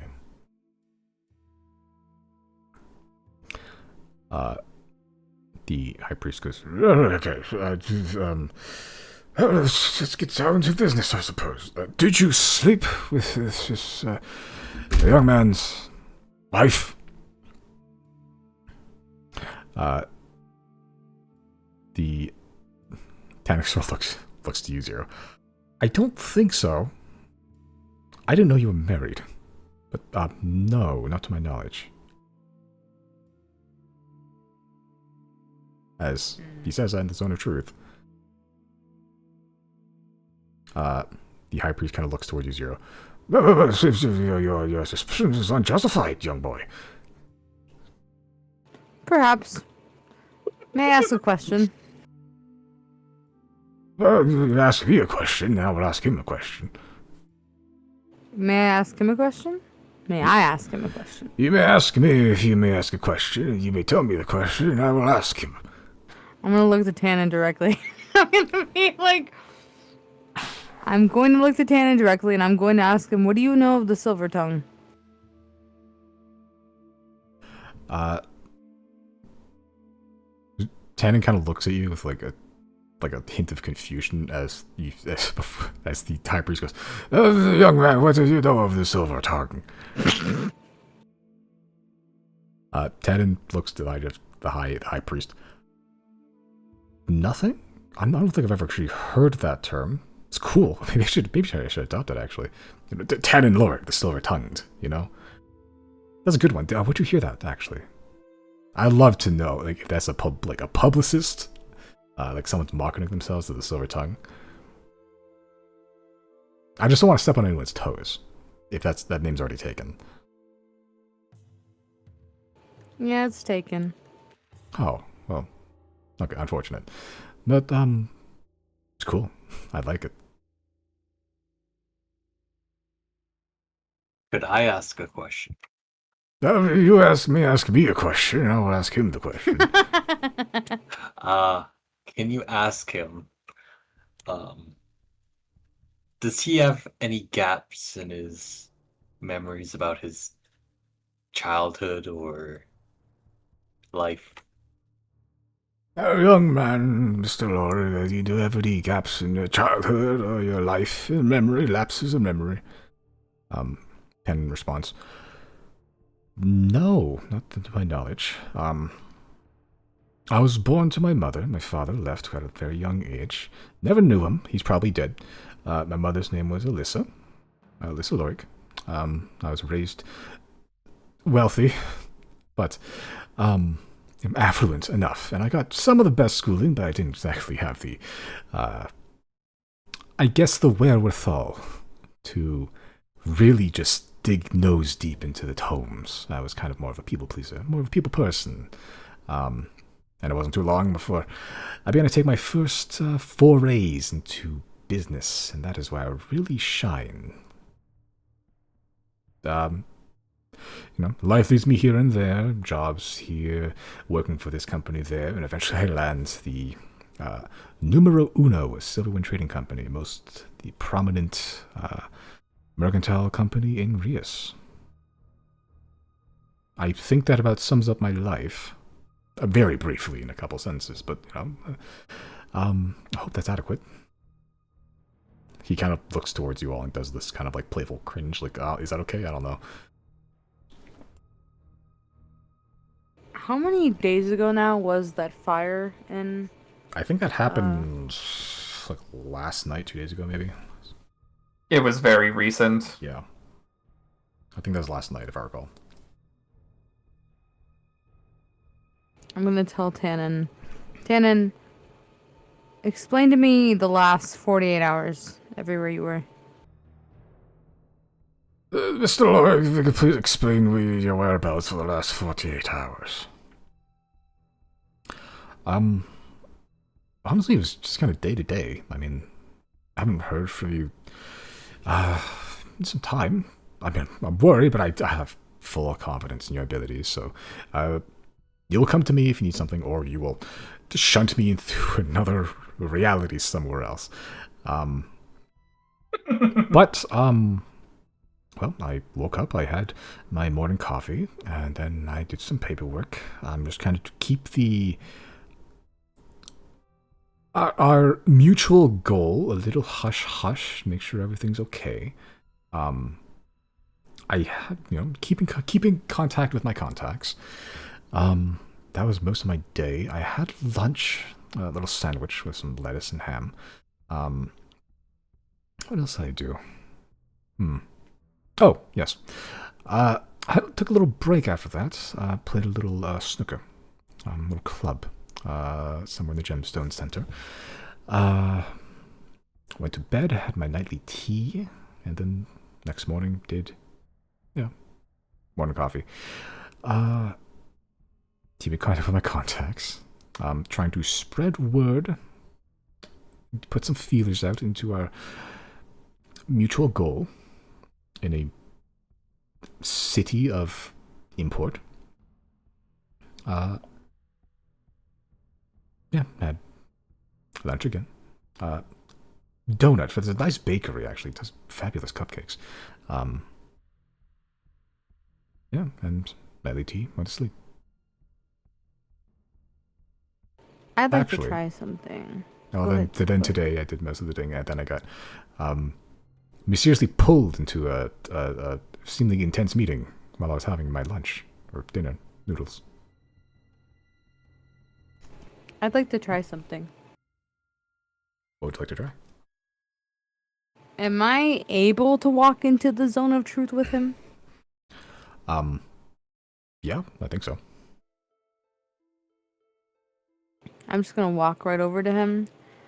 I'm gonna lean in, and I'm gonna whisper in his ear. I don't know if this is gonna work, but I'm gonna lean in. I'm gonna whisper in his ear, just the same words I've been repeating. This might be a waste of time, but I'm just gonna say, "Beware the silver tongue."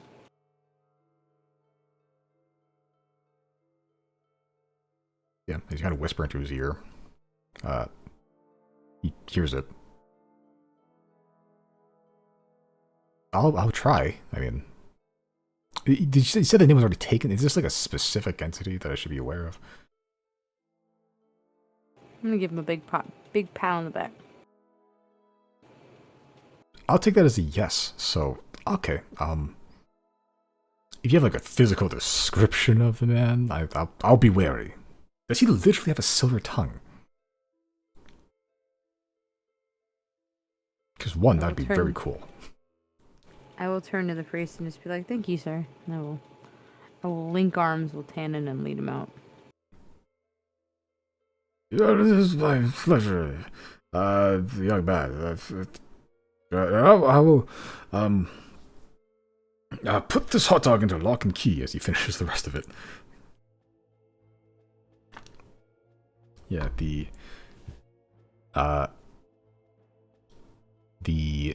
seer, just kind of looks at you all, and just kind of stands up and begins to walk out of the, just walk out of the courtroom, basically. Job finished, he's going home. Tenon, as you're linked armed with them. So do I pass the test? Is that what a test? Yep. Am I trustworthy? Yep. Oh, good. Okay. I was really nervous, but yes. I am Tannen Lorig. Yes. Yep. Yep. Yep. Yep. Riley will be like, "Hey man, not my hornet's nest to stir. Do you want a hot dog?" I would love a hot dog. Where are you I guys getting see. hot dogs from? Oh, there's a man down there. He's just, hot dog vendor. Do I see any vandalism? What a strange question to ask in a church. Next question. Can I create some vandalism? Because the rats. Make a perception check.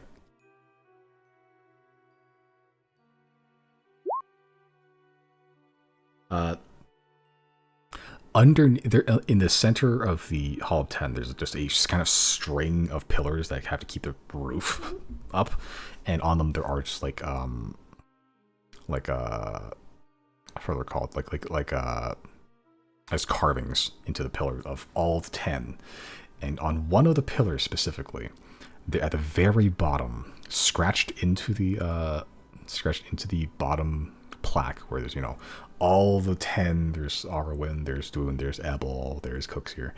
At the very bottom, very small, added to the pantheon, is a little rat head.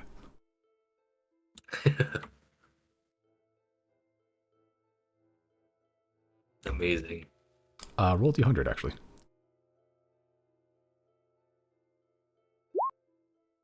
Yeah, there's a little rat head down there. The real rat god, please stand up. Okay. Where to now? And buy 10 hot dog. Hot dog. Do I know what's in the field of memories? Yeah, you've passed by it. Right now, there's a bunch of chanting monks throwing incense everywhere, but that is functionally the city's largest graveyard. That's where a lot of the semi-important people, or just generally just it's a more prominent graveyard mostly.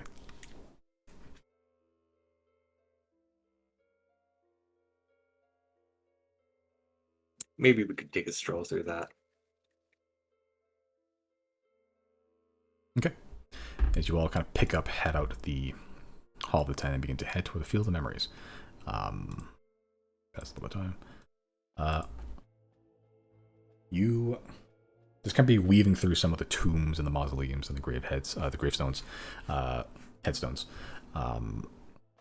entire time, especially at nighttime, you see monks in black hooded robes.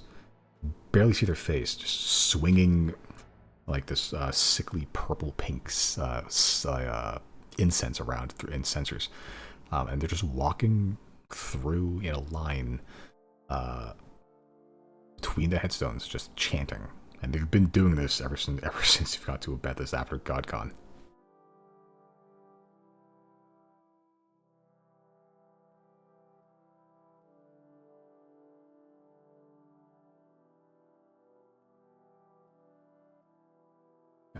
What you doing here? A hot dog stand.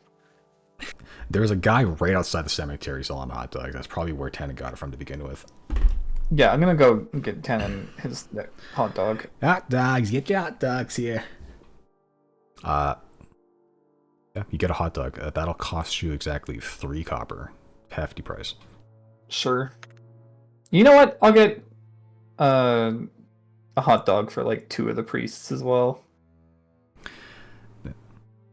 That'll cost you 9. It'll cost you 9 copper.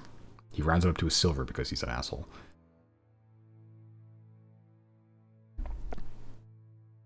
I give him an extra silver because I'm feeling generous. You get complimentary ketchup and mustard. Complimentary, huh? Yep. There's a reason why Tannen had to find a ketchup packet. I'll pass off the extra ones onto the priests. Yeah.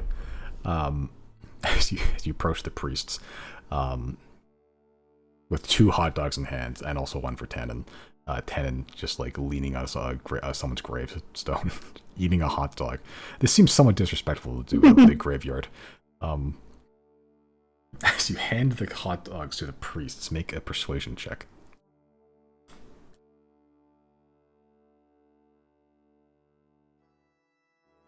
Yeah, one of them takes a hot dog. Unfortunately, as he does, he gets kicked out of the conga line of chanting as he has to His concentration's been broken, but he does have a delicious hot dog now. This should help you focus better. He kind of looks at you. It's just kind of like a youngish, like 20-something-year-old. Like he has the sensor over his shoulder now as he's eating a hot dog.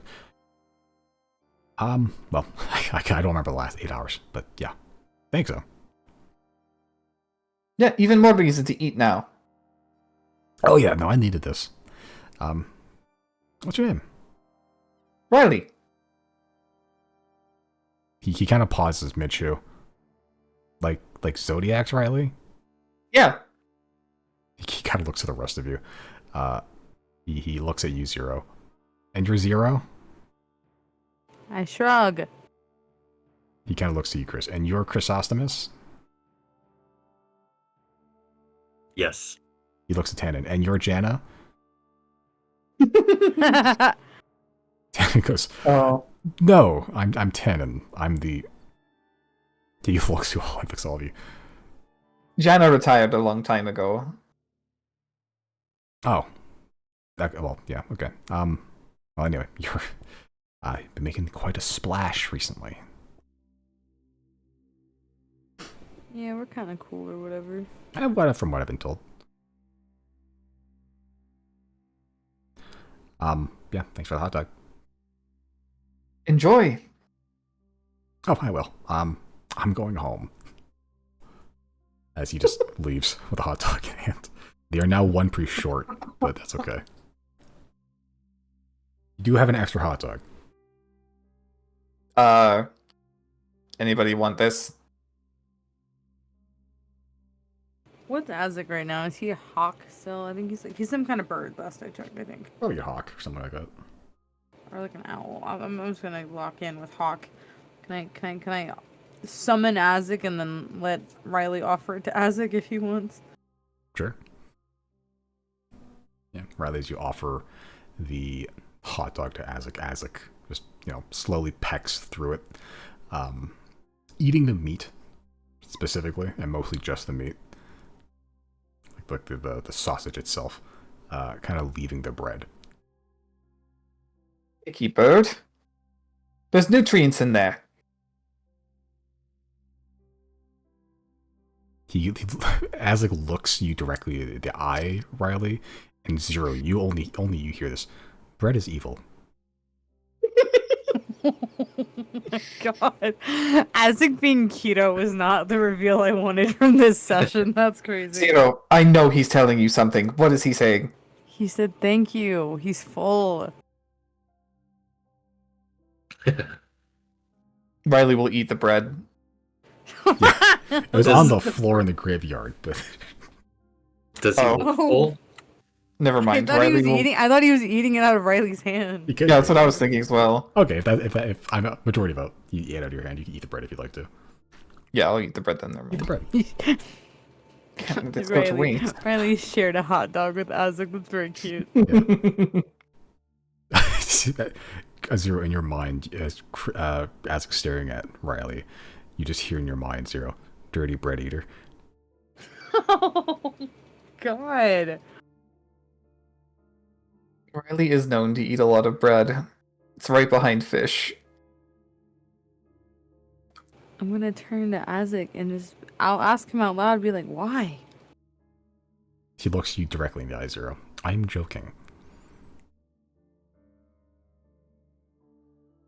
Good one. Comedian, I am. You're very good at humor, little friend. Bread is evil. Okay. You know, the funny thing is, a bird would never say that. That is true. That is the most unbird-like anything. Yeah. Yeah. But Azek isn't just a bird, that's the thing. He's a carnivore, specifically. Spot the imposter. The bird saying bread is evil. He was also a seahorse. He's been his least favorite form is a seahorse. If I make him a homunculus, will he be able to talk? Like out loud? Possibly. You haven't tried. I think you can turn to an imp now or something like that, right? Yeah, that's what I mean. Like a imp. Yeah, you can try. Because we had this conversation like 2 sessions ago where we were like trying to find the official stats for the thing I wanted to make him, and there is no official page that says imp. It's just homunculus. Yeah, it was the what the fuck was it? It was Quasit specifically. That's what is. Yeah. That's what the imps are called. Here, In here. imps. Yeah, like that. That's the reason. I'll try that next session. Yeah. Quasit. Okay. But anything you'd like to do in the Field of Memories or in just Abethus generally, Tanlor still in tow, seems to be telling the truth, though you have been warned against about this. Is I'll ask Tannen, are your parents still alive? No. Well, my dad, I don't know, but no, my mom passed a couple years ago, actually, before we met. It's like a lung disease thing. Wait, was she buried here? She was actually. Field Memories isn't, for like the general populace. Some of them, it was, mostly like upper class, middle class. Some of the wealthier people, some of the people have connections. Some of them they're just like, it's just like people with an asterisk next to their name. And it kind of ranks from more important to least important. And then the heroes get into the Great Hall of the Ten themselves. I'm sure these guys could tell you that too. Just pointing to the fucking chanting monks with just covered in smoke. Do you mind if we visit her grave? No, not at all. Sure, just follow me. And he kind of leads you not too far away, like a minute or two walking, passing by just all manners of headstones, gravestones, some of them newer, some of them older, some of them with different, textures and colors, some black, some white, some overgrown, some kept well kept. Passing by a couple of graveyard keepers, just like trimming the grass and polishing some of the headstones, keeping the gold filigree, some of the lettering just nice and bright. And eventually you get to a headstone that just says Alyssa Tannen, or Alyssa Lorig, born 1426 and then died 1470.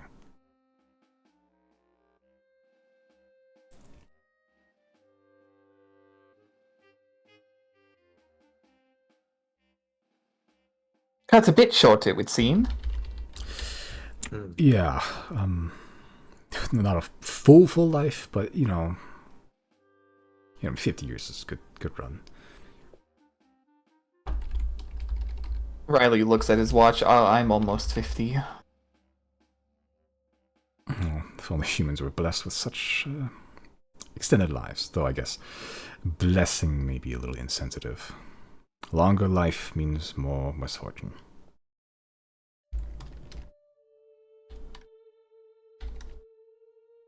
I have a question. We're in the Hall of Dayril, right? You're in the Field of Memories outside the Great Hall of the Ten. Yeah. Outside. Okay. Yeah, it is very death related though, so Daryl's probably kicking. I understand it's called. Wait, I said I understand. What's it called? The what of memories? Field. I'm gonna kind of linger off away from the party for a second to speak to one of the.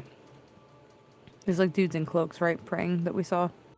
Yeah, they're walking around the graveyard, throwing incense around. Okay, I'm gonna go follow one around and just kind of whisper in his ear and be like, "Hey, does do I know it's a cemetery essentially, but do you guys deal in anything involving memories, like actually, perchance?" The guy with like mid chew of hot dog comes back. I wouldn't disturb him. I'll answer your questions. Okay. Did you hear my question? I was eavesdropping. Okay. Memories? I mean, not altering memories, but one of the things we sometimes are petitioned to do is speak with dead. But you need to get approval from the high priest for that. But you guys can probably do that. Yeah, how do I do that? Oh, you have to go speak to the high priest of the Hall of the Ten.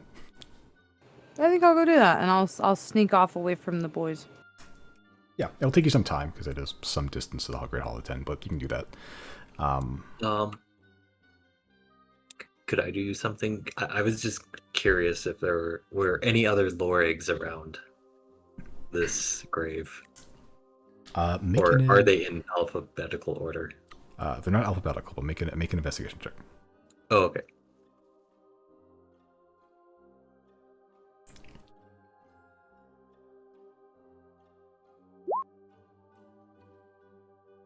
Okay, searching around. Around that grave specifically, you find a couple. There's a couple more.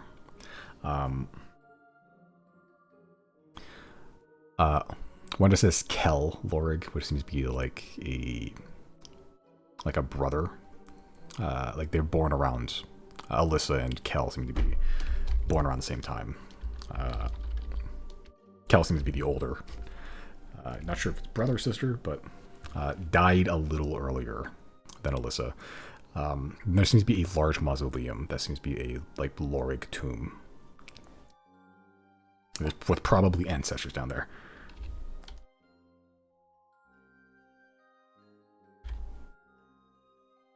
I'll go to Tan and say, your family must have been pretty important back in the day. Well, importance. I don't call them important. We're just rich.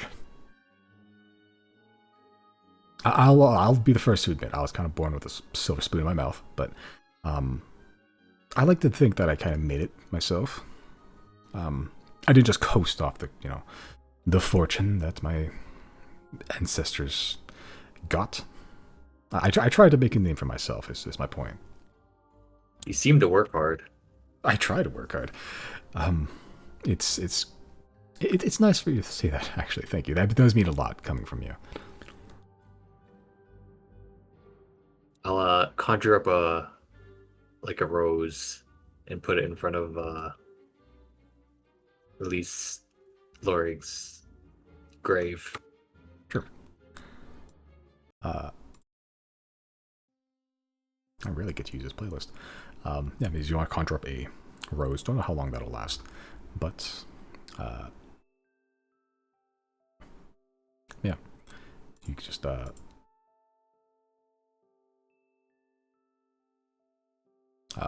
conjure up that rose. Just kind of leave it there for a sign of respect. Riley, you doing anything? No, I was just watching. Okay. You guys will be standing here about 30-ish minutes while Zero Go gets the high priest. And you find the dude just pale mask roombaing across the Hall of the Ten. As he does. As he does. As you kind of you approach. What can I do for you? I need to speak to Dead, please.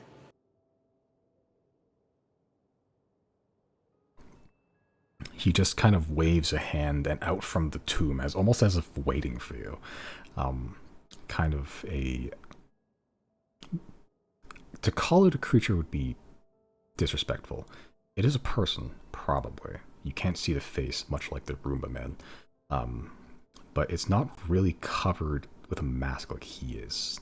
It's just kind of short, squat, robed like he is, but there's a shadow over where the face is that is just kind of not visible no matter the light. Probably about the size of like a child or like a gnome, something like that. A tongue to the grave you shall have. Thanks, King. Yeah, it says nothing else but that child tongue guy seems to follow you as you lead the creature back to the graveyard. As Wait, I don't want to do anything. Wait. So, can I ask the guy questions first? Not the child thing, but the high priest. if you'd like to, yeah, if you want to stay here. Yeah, I do. I don't want to bring him to Tannen. I'm gonna ask the high priest. Do I need a grave, or can I just give him a name? Oops, what was that? I actually didn't hear that. Do I need to bring him to a grave, or can I just give him a name? You need to bring the tongue to the corpse.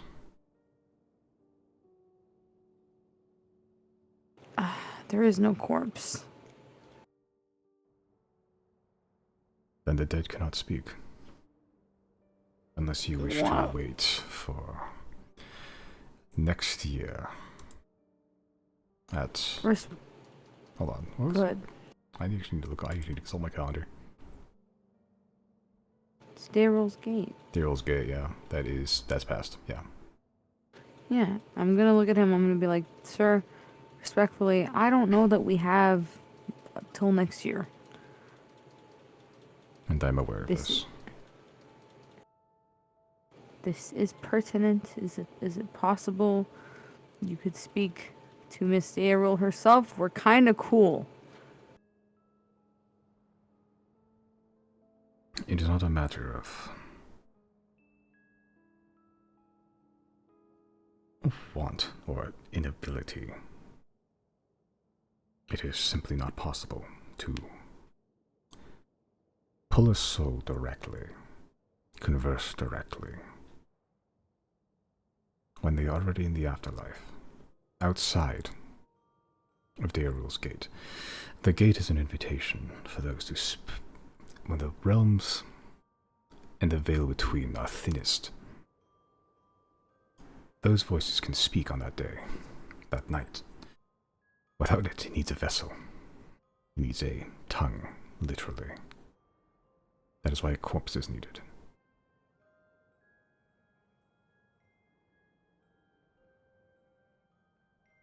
If the body in question is within the field of memories or elsewhere, then there should be no problem. I don't know where the body is. Who you were trying to contact?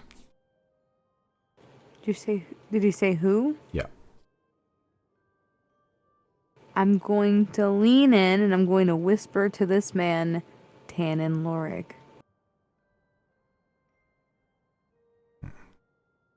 There are Lorigs in the field of memories, if my memory serves. I do not recall Tannen being among them. No. And I'm going to lean in and whisper to him through my teeth. I'm going to say, because someone is pretending to be him. That's not really him. He killed the other one. And I don't know where the body is.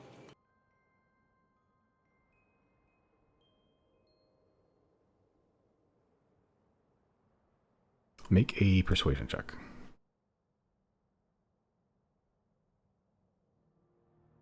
Ooh. Yeah. He just goes, I sincerely wish I could be of more assistance, but the matter is out of my hands.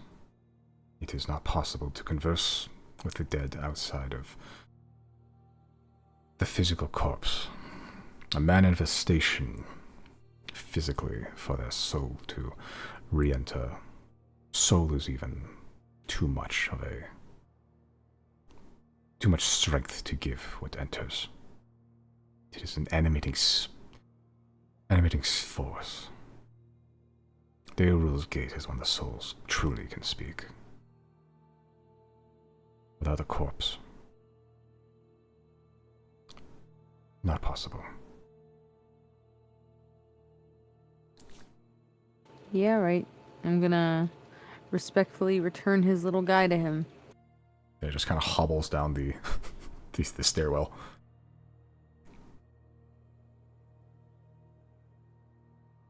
Then I will book it back to the boys. Yep. As Zero re-enters the party with no little guy in tow. But 30 minutes later, as Tannen's just kind of milling around. Finished the hot dog at this point, but it's just kind of like I guess,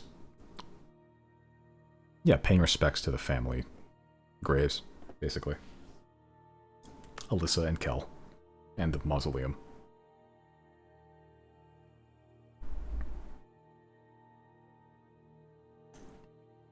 I'll look at Zero. Say,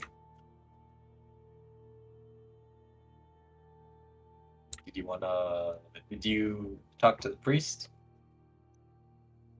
Or Yeah. something?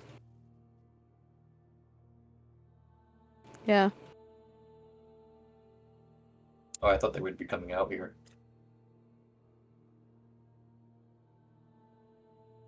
Nah. That option turned out to be a dead end for me anyways, what I was trying to do, so back to square one.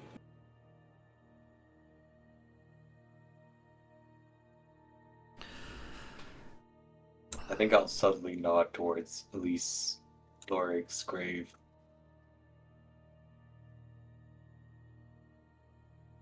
Yeah, and as you do, Tannen's just kind of like there. Well, strange night, honestly, but ended, I guess, kind of nice. Yeah, I mean, the interrogation was weird, and being teleported outside of my house was certainly an experience. Didn't feel like anything. That's the craziest part. But right now it's I guess it's been a while since I visited. I just didn't really think about it till just now. So thank you for this. And Sure. yeah, not to, you know, cut everything short, but I did say that I'm okay for the night if you have other things you'd like to do, but if not, I will be going home now.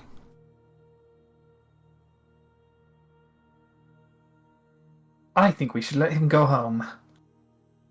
Shall we walk him home? Sure. I will ask though. Did you know the name of your father? No, left before I was born, and my mother absolutely refused to talk about him, as much as I'd like to ask. But at some point, honestly, in my teenage years, I guess I had a growing resentment, kind of raised into me, for him, and just like my mother, I also wanted nothing to do with him. So I haven't really cared to find out since.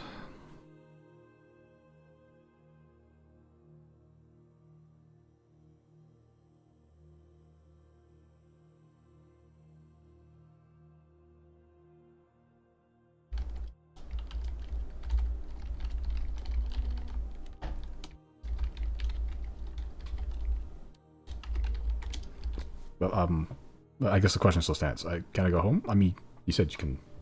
If you'd like to walk me home, by all means. But I think for the sake of your safety after today's meeting, yeah, we'll walk you home, Tannen. safety. I mean, was it bad? It didn't seem like it went poorly. We'll just walk you home, Tannen. It's fine. Okay. Well, I appreciate the company either way. Actually, all things considered, that meeting went incredibly well. I thought so too. I mean, I wasn't really a spectator to the latter half of it, or the former half of it, but I feel like it could have been worse, you know? Well, we were seconds away from having the execution order Did we brought walk down away? on us.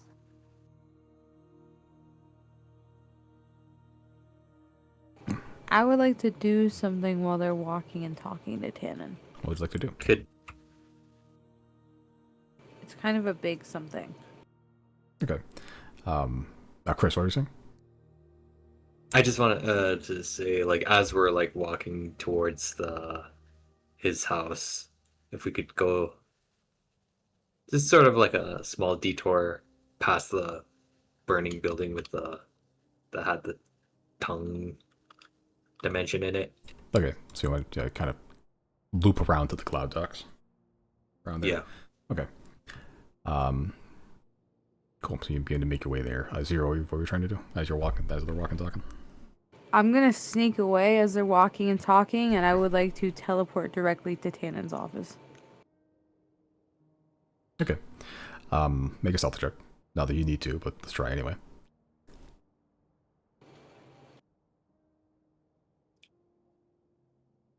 Okay. Tannen doesn't notice you. Does Riley notice with passive perception? Let's see. Was it 26? Oh yeah, he notices. Yeah. So you notice Zero kind of sneak away, and notice Zero specifically sneaking away.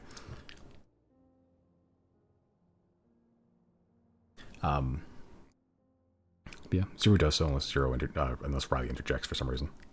Nope. Okay. Zero. Do you have something from Tannen's office? I don't think so.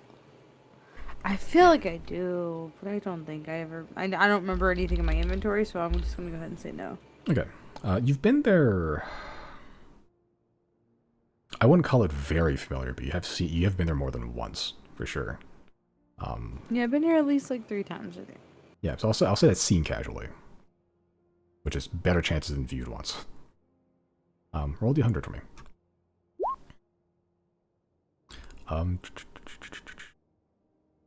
We're good. Okay. You teleport perfectly into Tannen's office. I teleport inside? Yep. Oh, I'd like to investigate and snoop. Make an investigation check.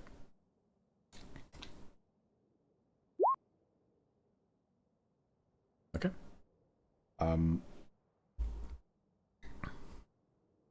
Yeah, a lot of locked stuff here. But with your sleight of hand, not an issue. Looking around. Yeah, just like peeking through the locks, you see a bunch of like books, like adventure novels and everything. Like a wine cabinet that you perfectly unlock if you wanted to. His drawers, also all locked. Again, rooting through them just to be just like papers and everything like that.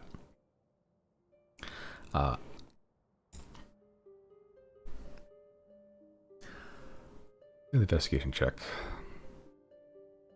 Make an Arcana check.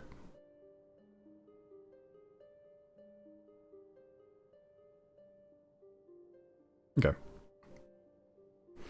Can I try again with my Truth Seer?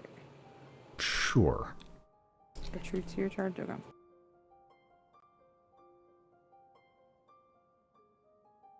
Lord! It is... I mean, I guess it went over. Yeah, so it'll be 10. I'll be right back. Okay.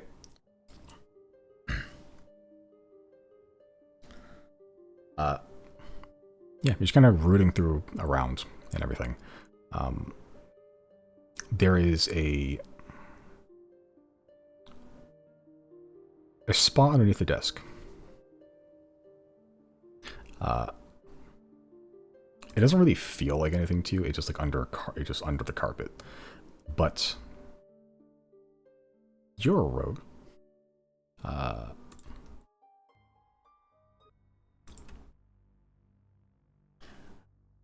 It is quite literally, physically, under the carpet. The entire office is carpeted in like this kind of like green fabric. There's a slight hollow spot underneath the carpet, like it's been made and then covered by the carpet.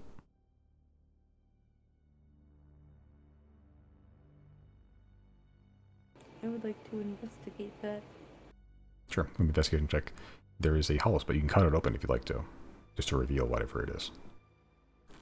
Can I stealthily cut it open, like in a way where I'm able to lay it down like a sheet again? Like I don't want to just cut a hole where it's hollow, because that's harder to hide. But if I cut a bigger piece out, I can kind of lay it under the furniture in a way that makes it easier to conceal that I carved it out.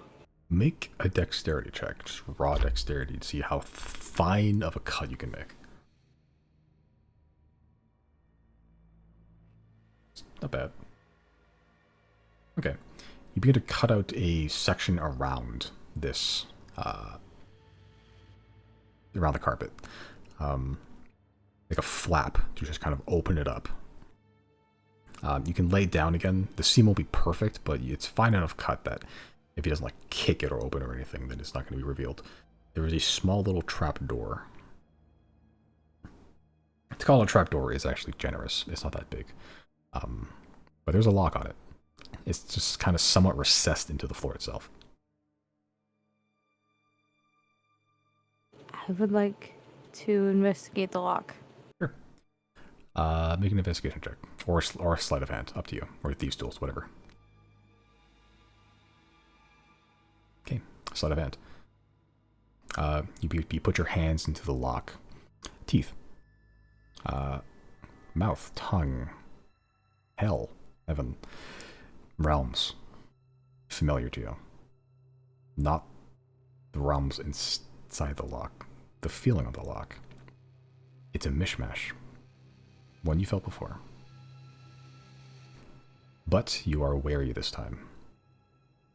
You felt this sensation while picking locks before. You're not going to get gripped by something inside the lock this time. As you begin fiddling through, rooting through, going through doors within the lock, going through rooms, you witness the birthing of a child, the dying of a person. All these rooms, memories, maybe. Someone else's, you're not entirely certain, but at the end you find the tumblers. Mishmashed and in every direction, errantly all at once. You pick them. Inside you find a tome. A familiar tome to you. One that you lost, or one specifically Alina lost. Would you like to pick it up again? I would like to pick it up again. Pick it up again. Now have the Tome of Tongues. Below that, another object. Once again familiar to you. A white crystal. Kind of triangular, pyramid-like in shape. Oh my god. Wait, go ahead. No, it's just there.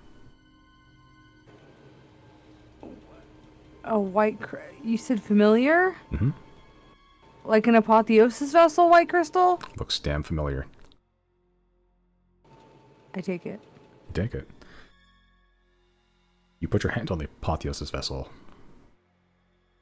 You get the sense the moment you did that, something has taken notice. That's fine. Something far away. Can I tell how far away? Make an intelligence check. It's not bad.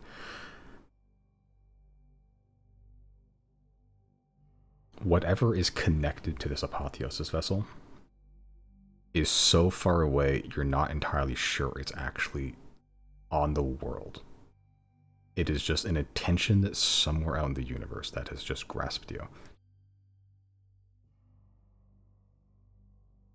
But it doesn't impede you from taking the apotheosis vessel. I won't steal it. I don't think I'm gonna steal anything for now. I'm just gonna lay them out on. Is there like a? So you said this is under the desk, right? Yeah, it's like under the where you would put the feet, under the where your feet would be if you're sitting there. Okay, then I'm gonna sit on the desk with these things, and I'll. Am I able to open up the tome again? Yeah, and tongues.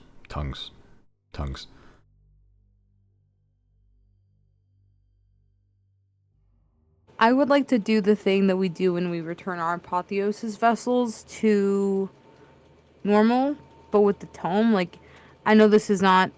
I guess I'm operating under the suspicion that the actual tome itself might be an apotheosis vessel. So I'm almost trying to see if it'll listen to any command and be returned to the crystal form. I know I found an apotheosis vessel, but I just don't want to try. Okay, as you try. Hello. Zero teleported into Tannen's office and found the Tome of Tongues again, and also an apotheosis vessel in the floorboards. Interesting. Yeah, that's fishy.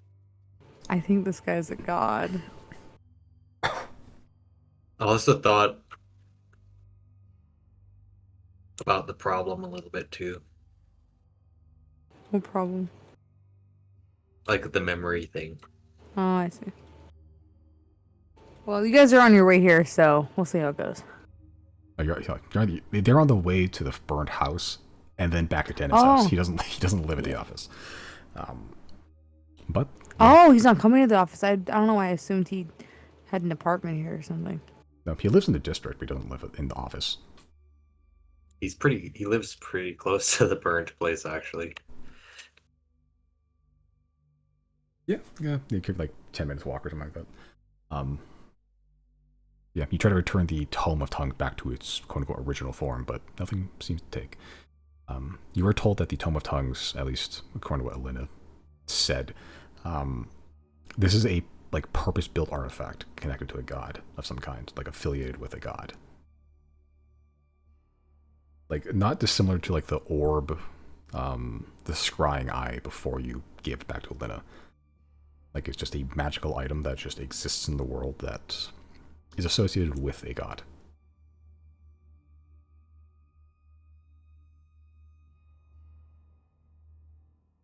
I would like to activate Eye of Truth. Sure. As you open up the third eye, your tongue also coats in silver, able to read and speak all languages.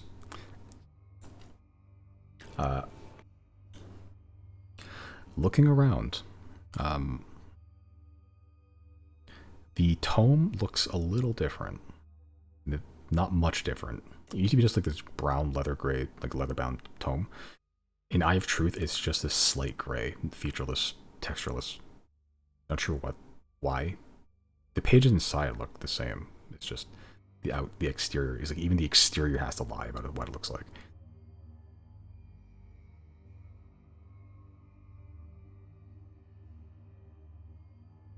The Apotheosis vessel looks about the same.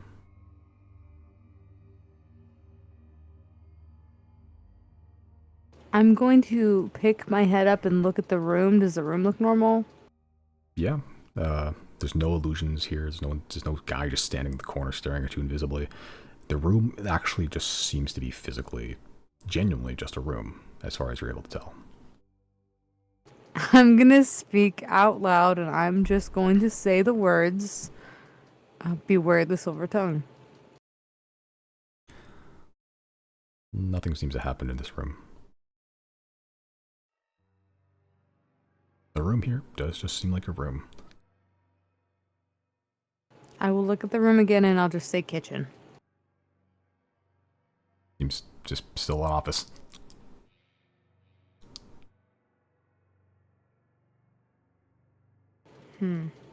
I have a question. Sure. Throughout the time that we've been with Tan and today, have I noticed anything with my eye? That's true. No, actually. Like, it can detect illusions. I think what else can it do? You can dispel illusion magic, like, at will, basically.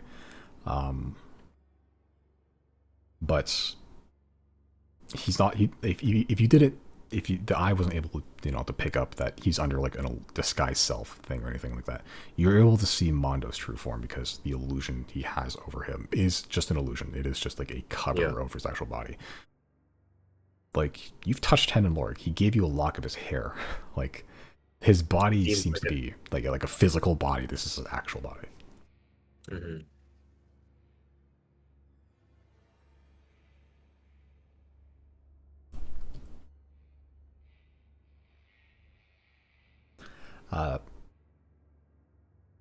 Yeah. Zero. Are you doing anything else in the office? I would like to explore the rest of the building. Okay. But the lock on his office is locked, but not really an issue for your lockpicking skills as you begin to root through the rest of the building. Make an intelligence check for the rest of the building. It's only 2 floors, if I recall.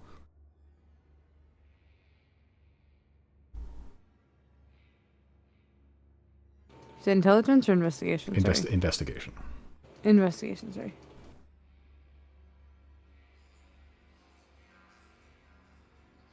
Okay.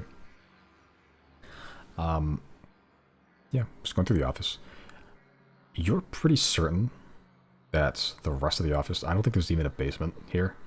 It's just like the reception area for his office and then his office upstairs.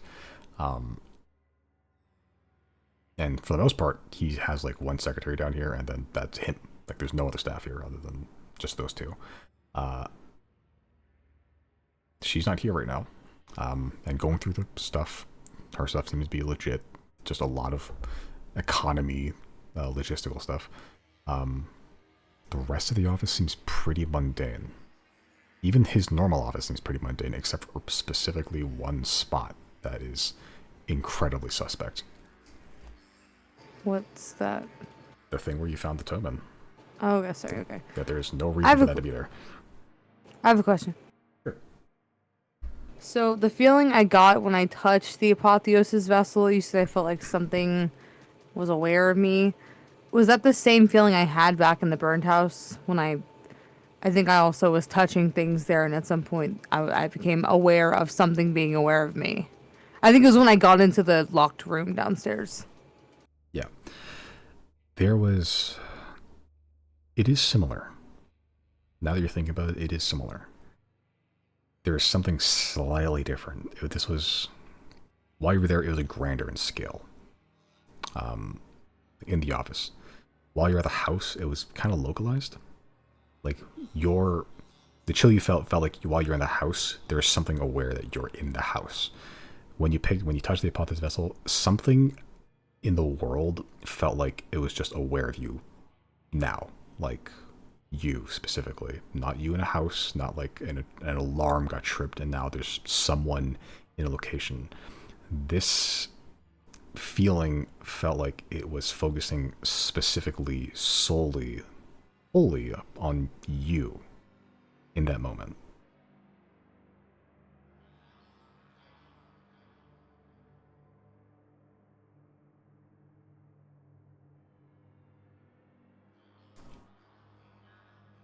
Now, whatever that feeling was, it passed pretty quickly.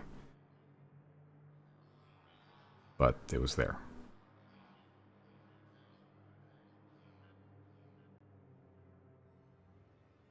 I have an idea, but it won't be able probably to be executed this session because it's kind of a big, not big, but like a maybe potentially multiple day thing. I don't know.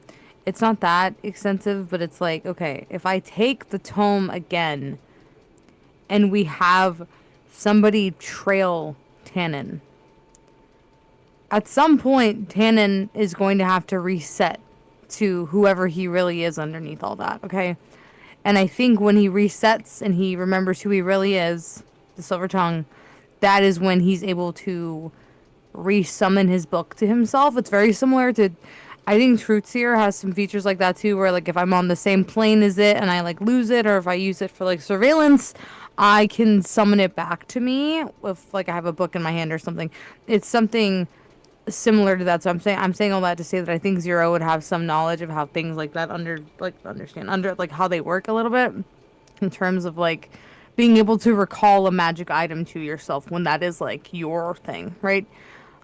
I feel like if somebody tailed Tannen and we got like a play-by-play on where he is, and this is after I steal the book, in the exact moment in which the book disappears and is no longer in my hand because he recalled it back, that could be the moment that one of us, I don't want to say strikes because I don't want to attack him or fight him necessarily. I just want to confront this person because I think we can only catch him, and to be fair, he can still lie to us. Like, we're not going to know any better, but we'll at least get to see who this really is, like if it even has a face. When he's resummoning that book back to him. Because Tannen, in the state that he's in right now, is not going to know how to do that, and that's intentional. But whenever he has to return to his default form and resummon his book back, I think in that moment is like, I don't want to say when he's vulnerable, but yeah, when he's vulnerable, and he'd be like, hidden somewhere in his home or in his office or something. And in that vulnerable moment, we could walk in on him as he's literally changing in that regard and maybe have our confrontation. I'd like to have a conversation with who this really is, but yeah, that's a multiple day thing that we'd have to trail him and I'll steal him. I'll steal this. I think for the meantime, I am gonna take it again, and maybe I'll be the one to trail him. I'll just watch him and keep it on me until it disappears, and then I'll confront him. But I'm gonna take the book, and I am also going to take the Apotheosis Vessel. And I'm gonna cast. Well, I don't have to cast anything. I will send. Tannen doesn't have a sending stone, does he, or relaying rock? Like no. on our plan. Nope, not on your network at least. Right. Okay. I'm gonna use the relaying rock to ask Riley and Chris, like, where are you guys at? I know where they're going. I just need to know at this point in the timeline where they are. Or by that burnt building. Simon, how long would it take me to get from here to there? Like on like a carpet or something? From there, probably like on carpet, probably like 10 minutes. Okay. So I'll hold the book, clutch it in my hands, and take the Apotheosis Vessel and pocket that. You know what? I'll fuck it. I'll put one in each hand in case either of them gets resummoned. And I'll hop on the carpet and I will ride it to where they are. You're double fisting Apotheosis vessels, or double fisting and artifacts. I'll close the carpet where I lifted it up. I'll close it back up and I'll try to hide it as best I can. Okay. Yeah, it doesn't really seal up on its own, unfortunately, but yeah, if you lay it flat enough, then it looks kind of flush. That's fine. Okay.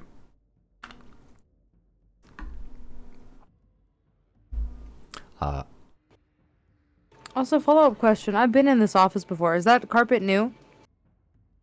No, not really. I don't think so. I don't think I've ever described the floor. Maybe I did. I've always imagined it had green floors for some reason, but yeah, that carpet's not new. And it's not like a rug, right? It's like carpet laid down. Yeah, across the whole room. yeah, corner to corner, all green carpet. Okay. Okay, as you hop out and take off into the carpet in the night, the rest of you arrive at the burned house with Tan and Lorig.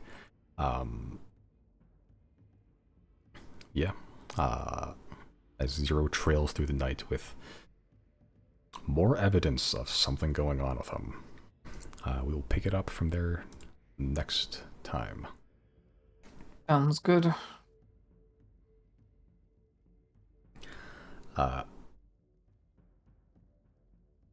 I'll give y'all 250 EXP. Classic. Leveling up the long way around.